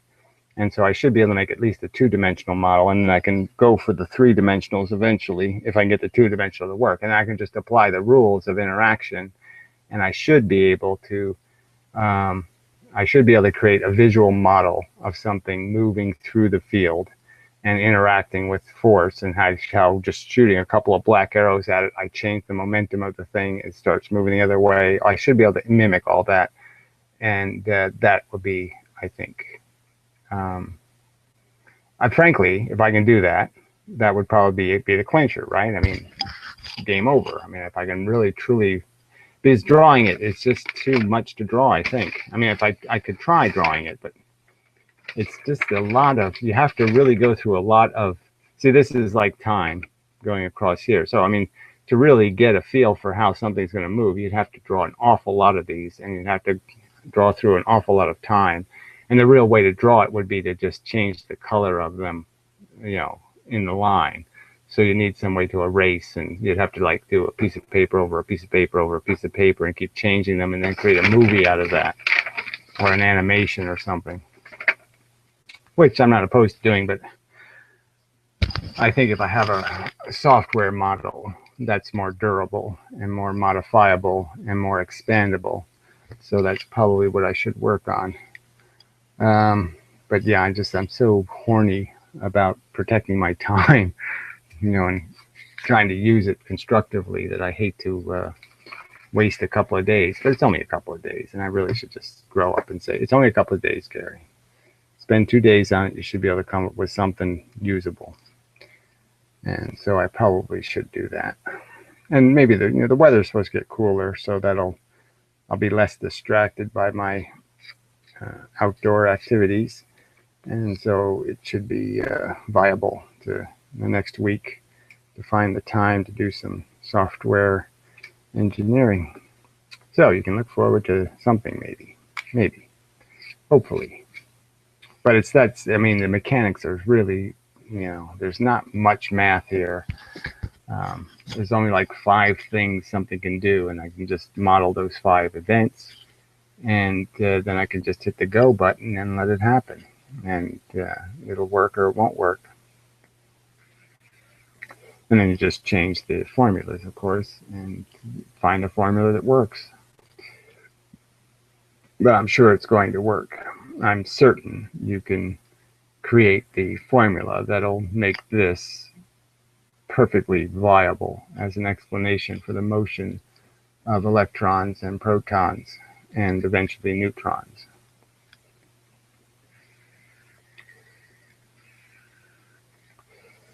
Yeah, I'm gonna write it in JavaScript. So it'll work in a browser really easy. I'm just gonna format text really. So I could write it in rich text format, I suppose, but you can't really make an active document in rich text format.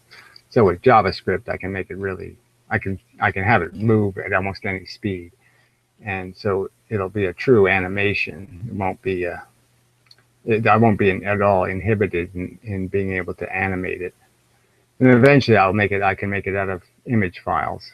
But I think for starters, I might be better off using characters because I can manipulate them faster than images. I mean, you're talking about a lot of images. I mean, you try to manipulate, say, 1,000 images on a page. You start to run into a little bit of rendering problems for the browser. But if I'm just manipulating text, that's pretty easy. Unfortunately, it's easier to do geometry with images in JavaScript, but you can do geometry with text. It's just a little bit more of a pain in the ass.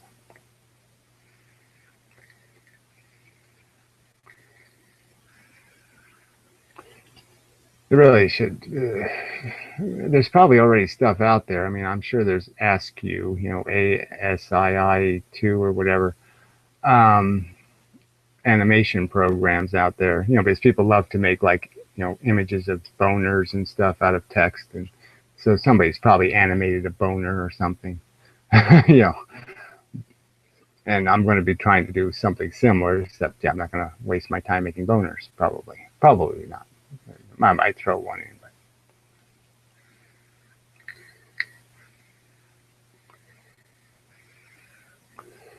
2v2 grid. Yeah, I don't know exactly what a 2v2 grid is. But obviously a 3-dimensional image is an illusion, in 2 dimensions. And so it's going to start to get ugly when you try to 3-dimensionalize it.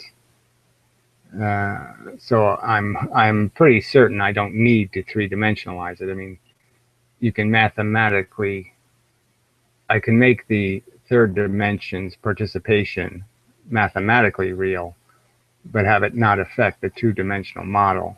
So it's actually happening, but you don't have to see that part. So if I have to account for the 3rd dimension, I can account for it mathematically without having to account for it visually, and things should stay pretty consistent. Oh, there's a raccoon coming in the house. Hold on. Ugh.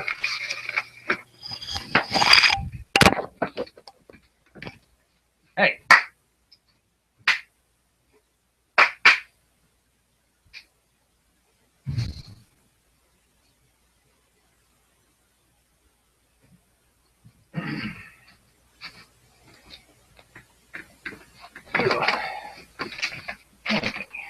I didn't get bitten very much.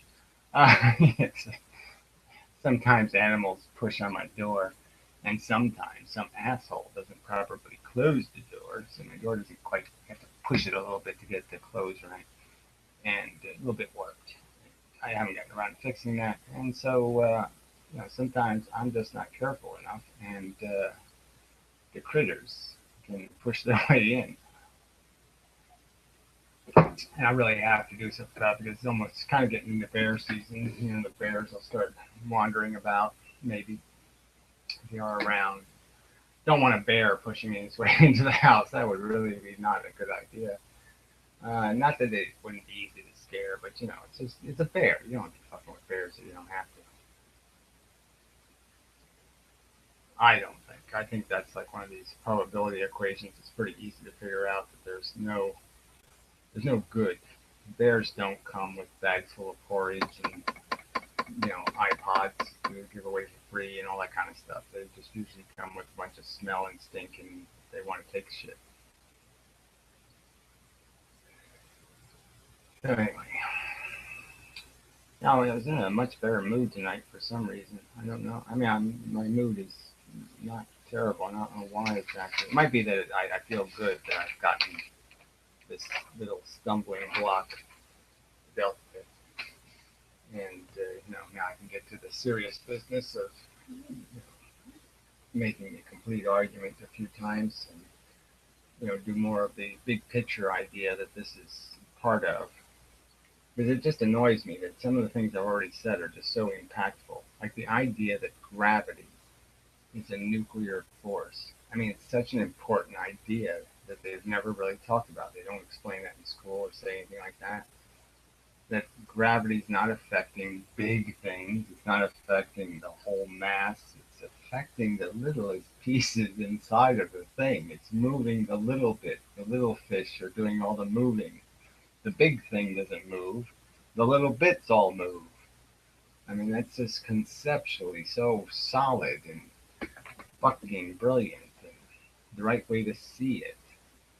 I mean, it's a complete perspective change on the mechanism. I mean, once you realize the force is affecting the little tiny bit, this whole bent space shit and everything else doesn't make any sense in that sense that the stuff that's moving are the little things.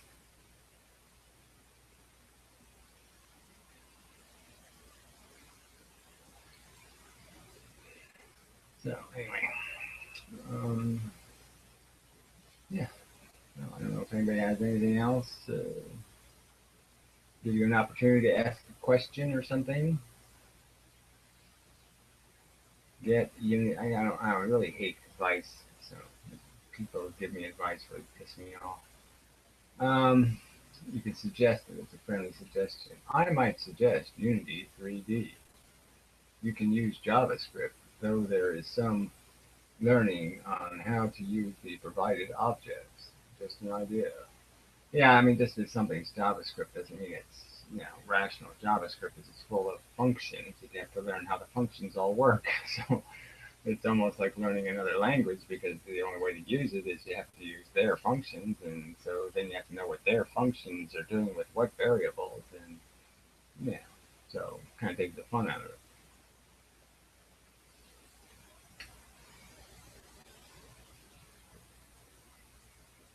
I mean, yeah, it's just kind of, I mean, it's not something I'm against. I guess I just won't go, like I said, I'm just a little worried about going 3D. I'd rather first get a model in 2D that works and then go to 3D. But maybe the 3D allows you, Unity 3D allows you to do 2D, and maybe it allows you to move small objects. Again, the point is that the software has got to be it's got to be really clean if it's moving a big object. So if this thing can make a ball bounce, well, that's fine, but it's not going to be able to do what I need it to do, which is move maybe thousands of discrete bits.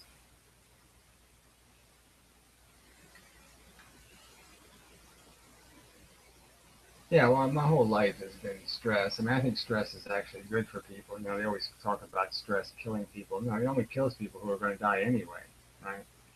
I mean, that's why they give you a stress test when they're seeing whether you're going to die soon. They give you a stress test to say, hey, you're going to die pretty soon because you can't take any stress. So in a sense, stress, I think, is kind of good. Keeps everything, you keep working the system, you keep pushing it, and then it'll break in little tiny pieces. So it only pop a little vessel now and then, and it can repair that. And it doesn't do that, the whole thing blows up kind of crap. So it just kind of keeps it. You want just enough stress to be able to knock the little parts off one at a time, so your body can take care of the little broken bits one at a time and not have everything fall off at once.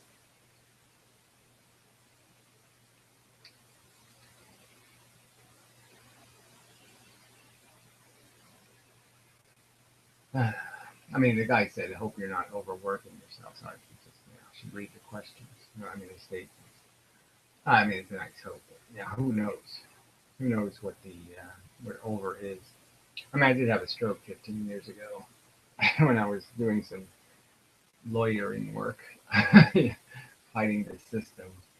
And, part of me says that probably was stress induced, but it's hard to say. I have a heart defect. Could just be the defect coming to roost.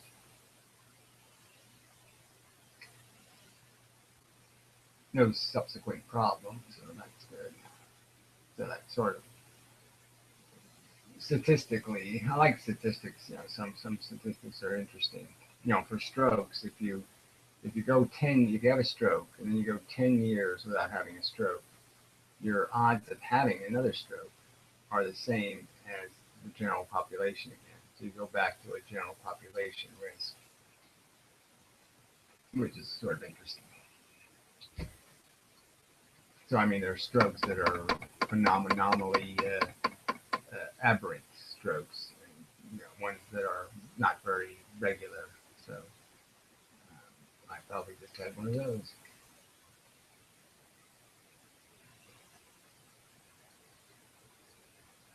So, anyway. So any questions?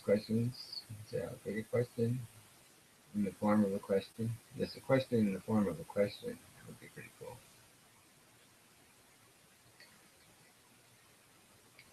But yeah, it will look like the guy says 2D array grid, like the game of life. Yeah, I never played with that much, but yes, it's like that. They'll just be moving bits, and so it's going to look like real 1980s software. But that's all I need for it to be scientifically relevant.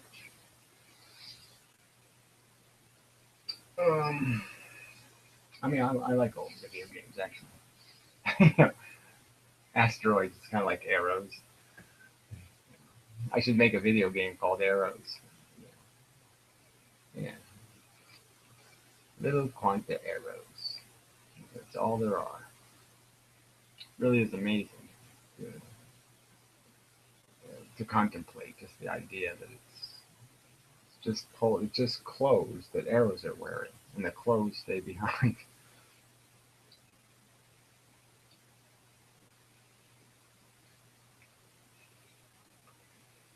Yeah, so I actually have them on one of my tabs right now. Actually, the Yale website is good. So if I can post it, I don't know if I can post the link in here, but I guess I can post the link to the video I'm on the third one.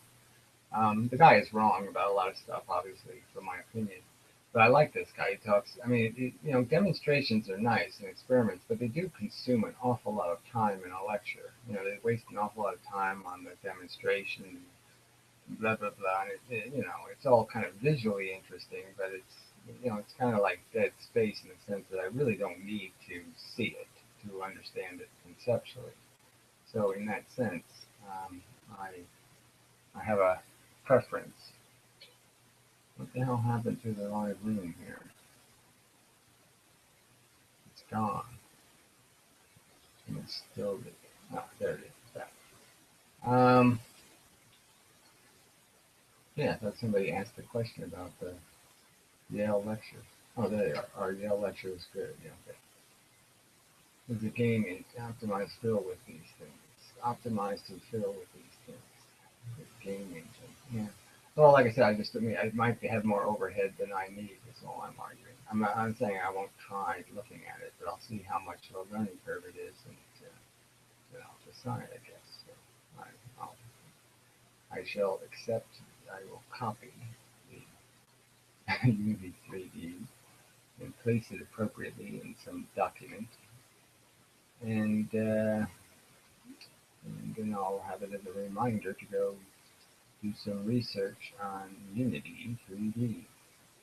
Hopefully it doesn't have a bunch of commercial shit in it or malware or something.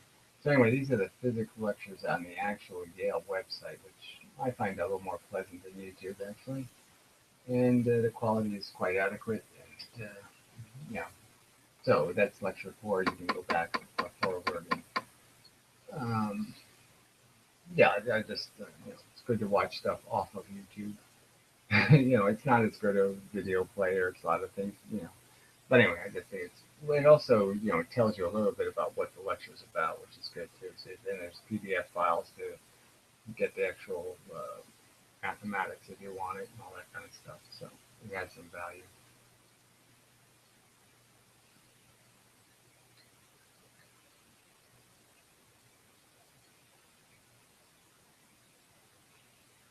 But they do have different series of lectures. So this is the more general physics. So this one's going to go in. This one's doing electrodynamics essentially. So it's doing the charge and magnetism, gravity kind of form, the Maxwell formulas. So this is kind of focused on Maxwell type formulas, Gauss's law, and all that kind of shit.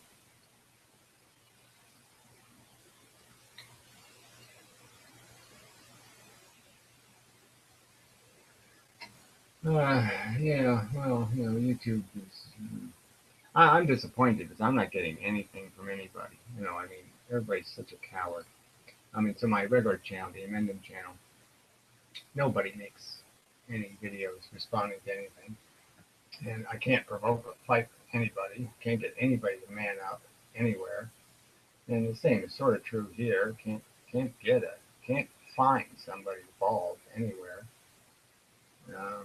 Just really disappointing. So that part of the fun of it used to be a lot more addicting when you were engaged in conversation and battle, so to speak, with ideas with other people, and so it was a kind of I felt a lot more competitive and a lot more like you were playing a video game or something. And you kind of felt your ass on the fire. You kind of felt pressure.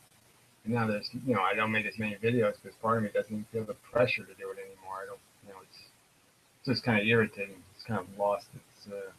But the videos I'm making are, I think, pretty damn fucking good videos. So when I start to talk, I do apparently still have it in the sense that I make pretty good videos starting from zero conceptually. I have like zero plan, and 2 minutes later, I'm making a video that's really quite coherent, which is pretty amazing.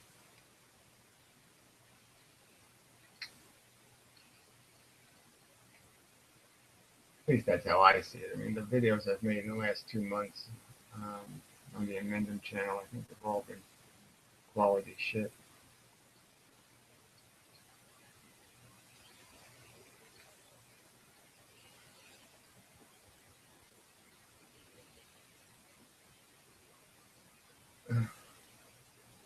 So, only 11 watchers. This is kind of disappointing, but I don't know. Guess I have to see. Hi, everybody. Really like everybody. Want to see all the cameras I bought this week, and you can give me some money to buy some more shit. So I can have lots of shit. And that's another thing. The Ken thing is just so weird. This guy pretends to be poor in some way, and he buys every new thing that exists.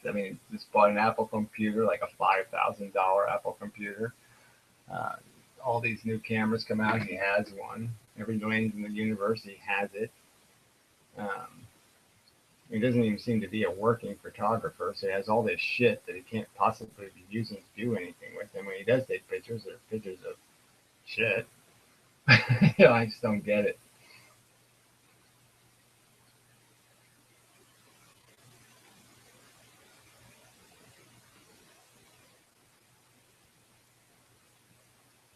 I'm back, part 2. Yeah, I don't remember that one, but I, have made a lot of 4,000, 5,000 videos. The one I made today is the winner. The title was even brilliant, I think.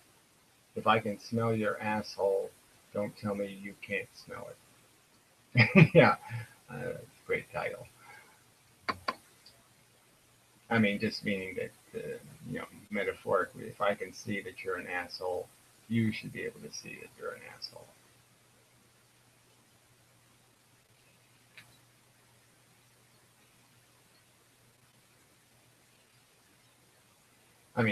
We watch ourselves internally, calculate, manipulate and connive and scheme. It's just so easy to see your asshole at work. I mean, your asshole is always playing the game.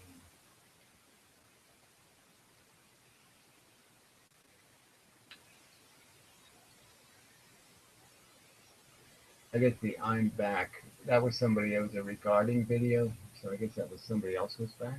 That sounds like a title I would write, I'm back. But, so I must have been responding to my own video or something, I don't know.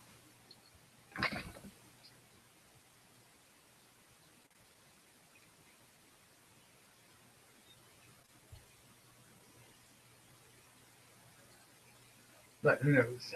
Maybe it was a fake Sagan video, I don't know. Well, anyway, I guess I don't want to be talking about the other shit here, so I'll stop doing that. And anyway, I guess I'll call it an evening. And, so, right, anybody who really thinks that Ken is onto something and he deserves respect and all that kind of crap, like I said, if I have a conversation with Ken, I'm not going to start with any insults, all right? Somebody else, he's going to have to throw one at me first. And I'm perfectly willing to try to understand what Ken is talking about.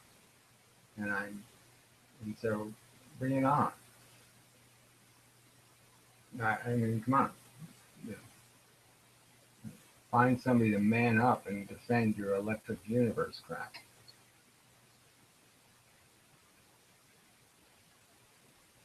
Well, again, you say new discoveries. Do you think gravitational waves was a new discovery? Their theory is two black holes that have never been proven to exist crashed into each other at preposterous speeds, which they didn't explain where they got the speed from, swirled around each other, which is physically impossible. Two black holes will not swirl around each other. They'll crash right the fuck into each other. So unless they were twins and they were born there, they can't do what they say they did. And then they did finally crash into each other, and you actually believe that they left 3 solar masses of energy and converted it into bent space. So you think that new discovery is rational. Again, how does starless galaxies disagree with what I'm saying? It's not a galaxy unless it has mass in it, retard. Now, if you don't understand how a galaxy works, which is clear, galaxies aren't like solar systems. There's not a big giant sun in the middle and then stuff orbits around the big giant sun. Galaxies have arms. Galaxies have as much mass on the left as they have on the right, and as much mass over there as they have over here. So they're nothing like a solar system at all. The mass is in the arms of the galaxy, and it's in the arms of the galaxy that the suns are formed, and as they get more massive, they crash into each other and become denser and denser in the center of the arm. That's how galaxies are formed. I said this before, I explained to you that starless galaxies are just infantile galaxies. You don't know what infantile is? Because you're being infantile. They can't be armless, retard. The arms are there. They're just not visible yet because there's no light being produced because the suns haven't formed yet, you idiot. But the mass is there, stupid fuck.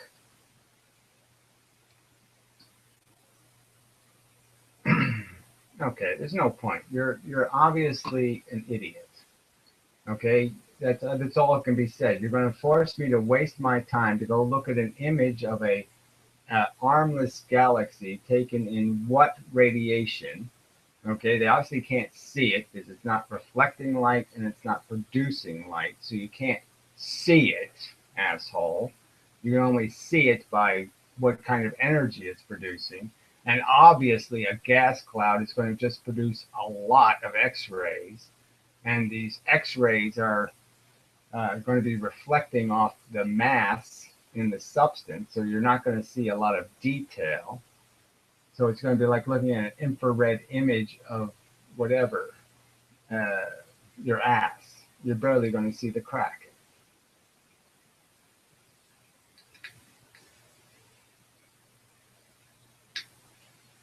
Look, asshole, I'm not obligated to waste my time on your rubbish. You're saying that it discounts my theory. How the fuck does it prove me wrong? And I'm not going to accept being yelled at by you with your capital letter shit. So knock it off, asshole. You're not being constructive. You're wasting my fucking time. Oh, now you're doing this Hebrew shit. Oh, just fuck off, you retard.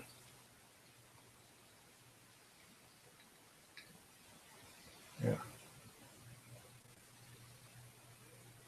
So,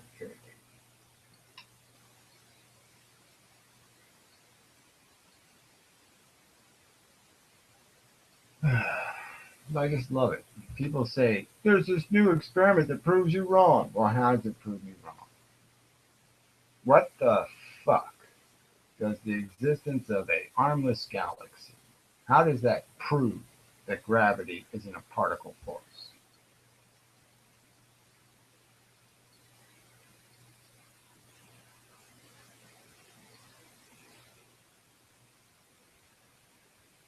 So who's this other guy? George Gurgu guy or something, whatever that is. Whatever that is. The music sounds a little distant and muffled at the moment. Just a problem on my sound. Oh, the mic sounds. Oh yeah, well the mic does sound like shit because I took it off. Yeah, it's way over here. So anyway, my bad. Not to notice that, viewers, if I'm not wearing the mic. And see, the camera mic just isn't quite. It's it was creating a lot of it's just kind of submarine-y sounding. So I converted to this mic because it's a little better. It's not great, but it's a little better. I have other mics. I have to keep trying different mics, I guess. But anyway, sorry, my bad.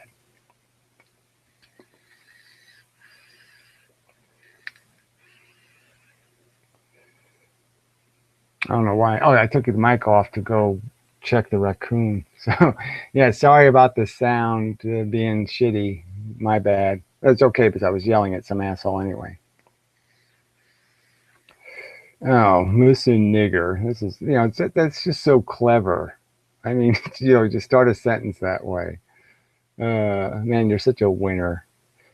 ANIDER 212. So just for the record, some asshole with that account at this time in history on Google said, "Listen, nigger, your theory is wrong. You wasted 5 years, you dumb fuck." And Google says this is an okay guy to have that has accounts on their service. Makes perfectly good sense to allow assholes like this to roam around on YouTube. That's something. If I win a Nobel Prize, Google's not going to have a good day. Okay, Google, if I win a Nobel Prize, sell your Google stock because Google's going to get its ass reamed hard. No, it's probably not the right way to say it. It's going to get its ass stretched really wide.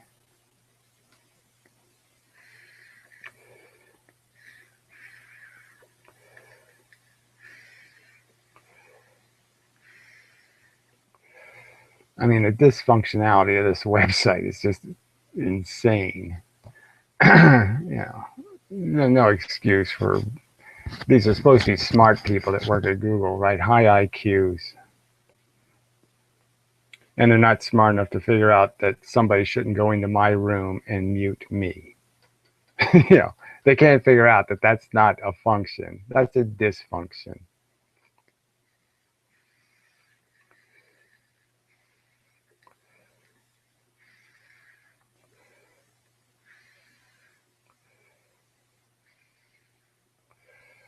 So, anyway, since there's so many trolls to be banned, I guess I'll move on. Oh, there's 18 people now, though. I hate to be disappointing. 18. Gee, it's the most we've had all night. So I make a perfectly good video and they don't show up until I'm done. But anyway, yeah, it's probably enough.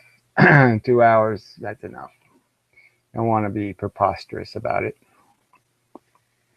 Keep it a watchable distance. Yeah. I mean, people only have so much time in their day, Gary. Can't be listening to this drill.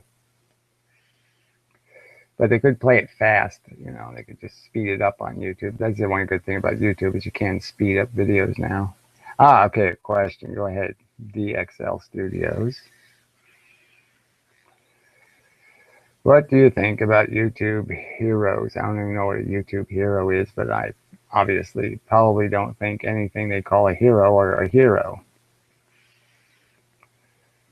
I don't think much of the content dynamics on YouTube, right? The whole popularity engine that turns buffoons and silly people into stars is really, really shitty.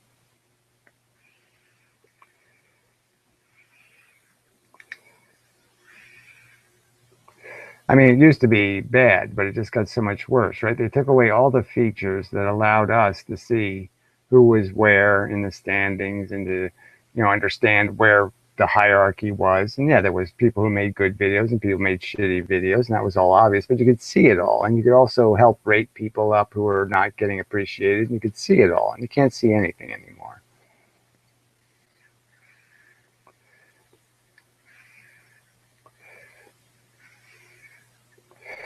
Well, exactly. They could moderate this whole thing for free. Like it wouldn't even cost Google anything, barely. They just have tiny little cash rewards for catching assholes, and then there won't be assholes.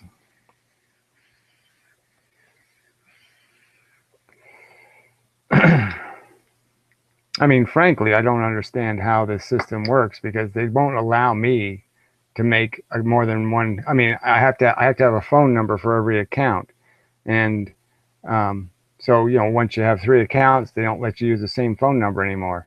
But so how are these people using these random? So first they have the IP addresses of these assholes. They know they're getting banned by people. They know they're just doing malicious shit on their servers, and they just continue to let them do it. And I think the only reason why they do it is because they generate violence. It's like it's like people making money off of Black Lives Matter or something because the controversy creates people, and the people who they can sell them lemonade or something. It's just such a malicious kind of thing to allow to take place for whatever tiny profit they're making out of the energy and heat being created by these trolls. I mean, it's all negative interest. It's all negative energy, and Google gets some views out of it because it creates some drama that they can feed off of.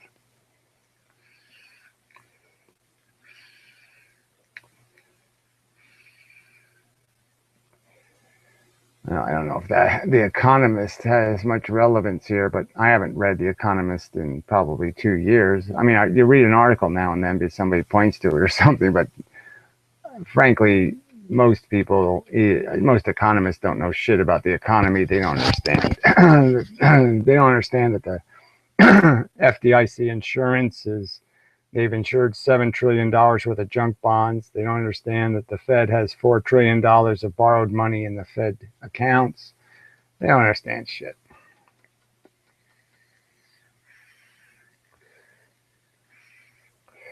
Yeah, apparently this blocking feature is a piece of crap too, which is really irritating. They call it banned in one place. They say blocked. You can block somebody and then it shows up as them being banned. I mean, the whole thing doesn't make any goddamn fucking sense. Block user, and then they say the user's been banned. Well, what the fuck? You can't even figure out to use the same word for the function. And I'm just saying, these are supposed to be brilliant people. This software is shit.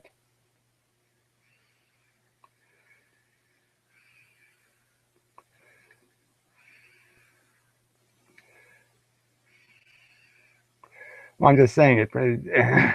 Users, for the sake of users, they don't make money off of, but obviously they get money for ad views. So obviously trolls view ads, which means trolls are they can justify charging the advertisers for the view. So yes, it's in their interest to have anybody view ads, but I think they're doing it because it creates this environment that is stressful, and they're feeding off the stress created.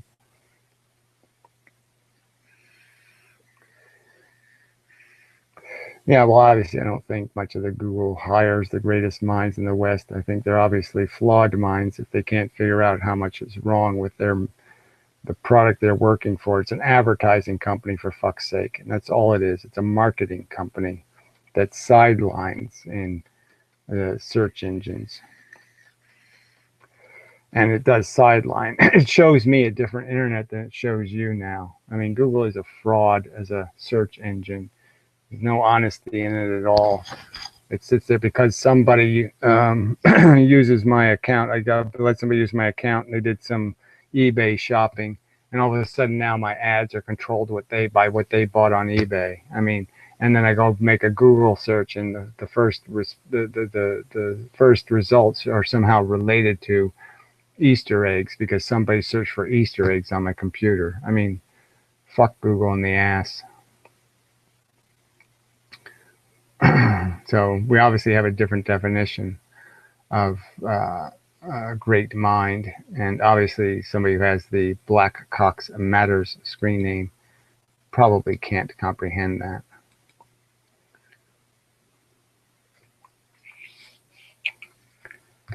So anyway,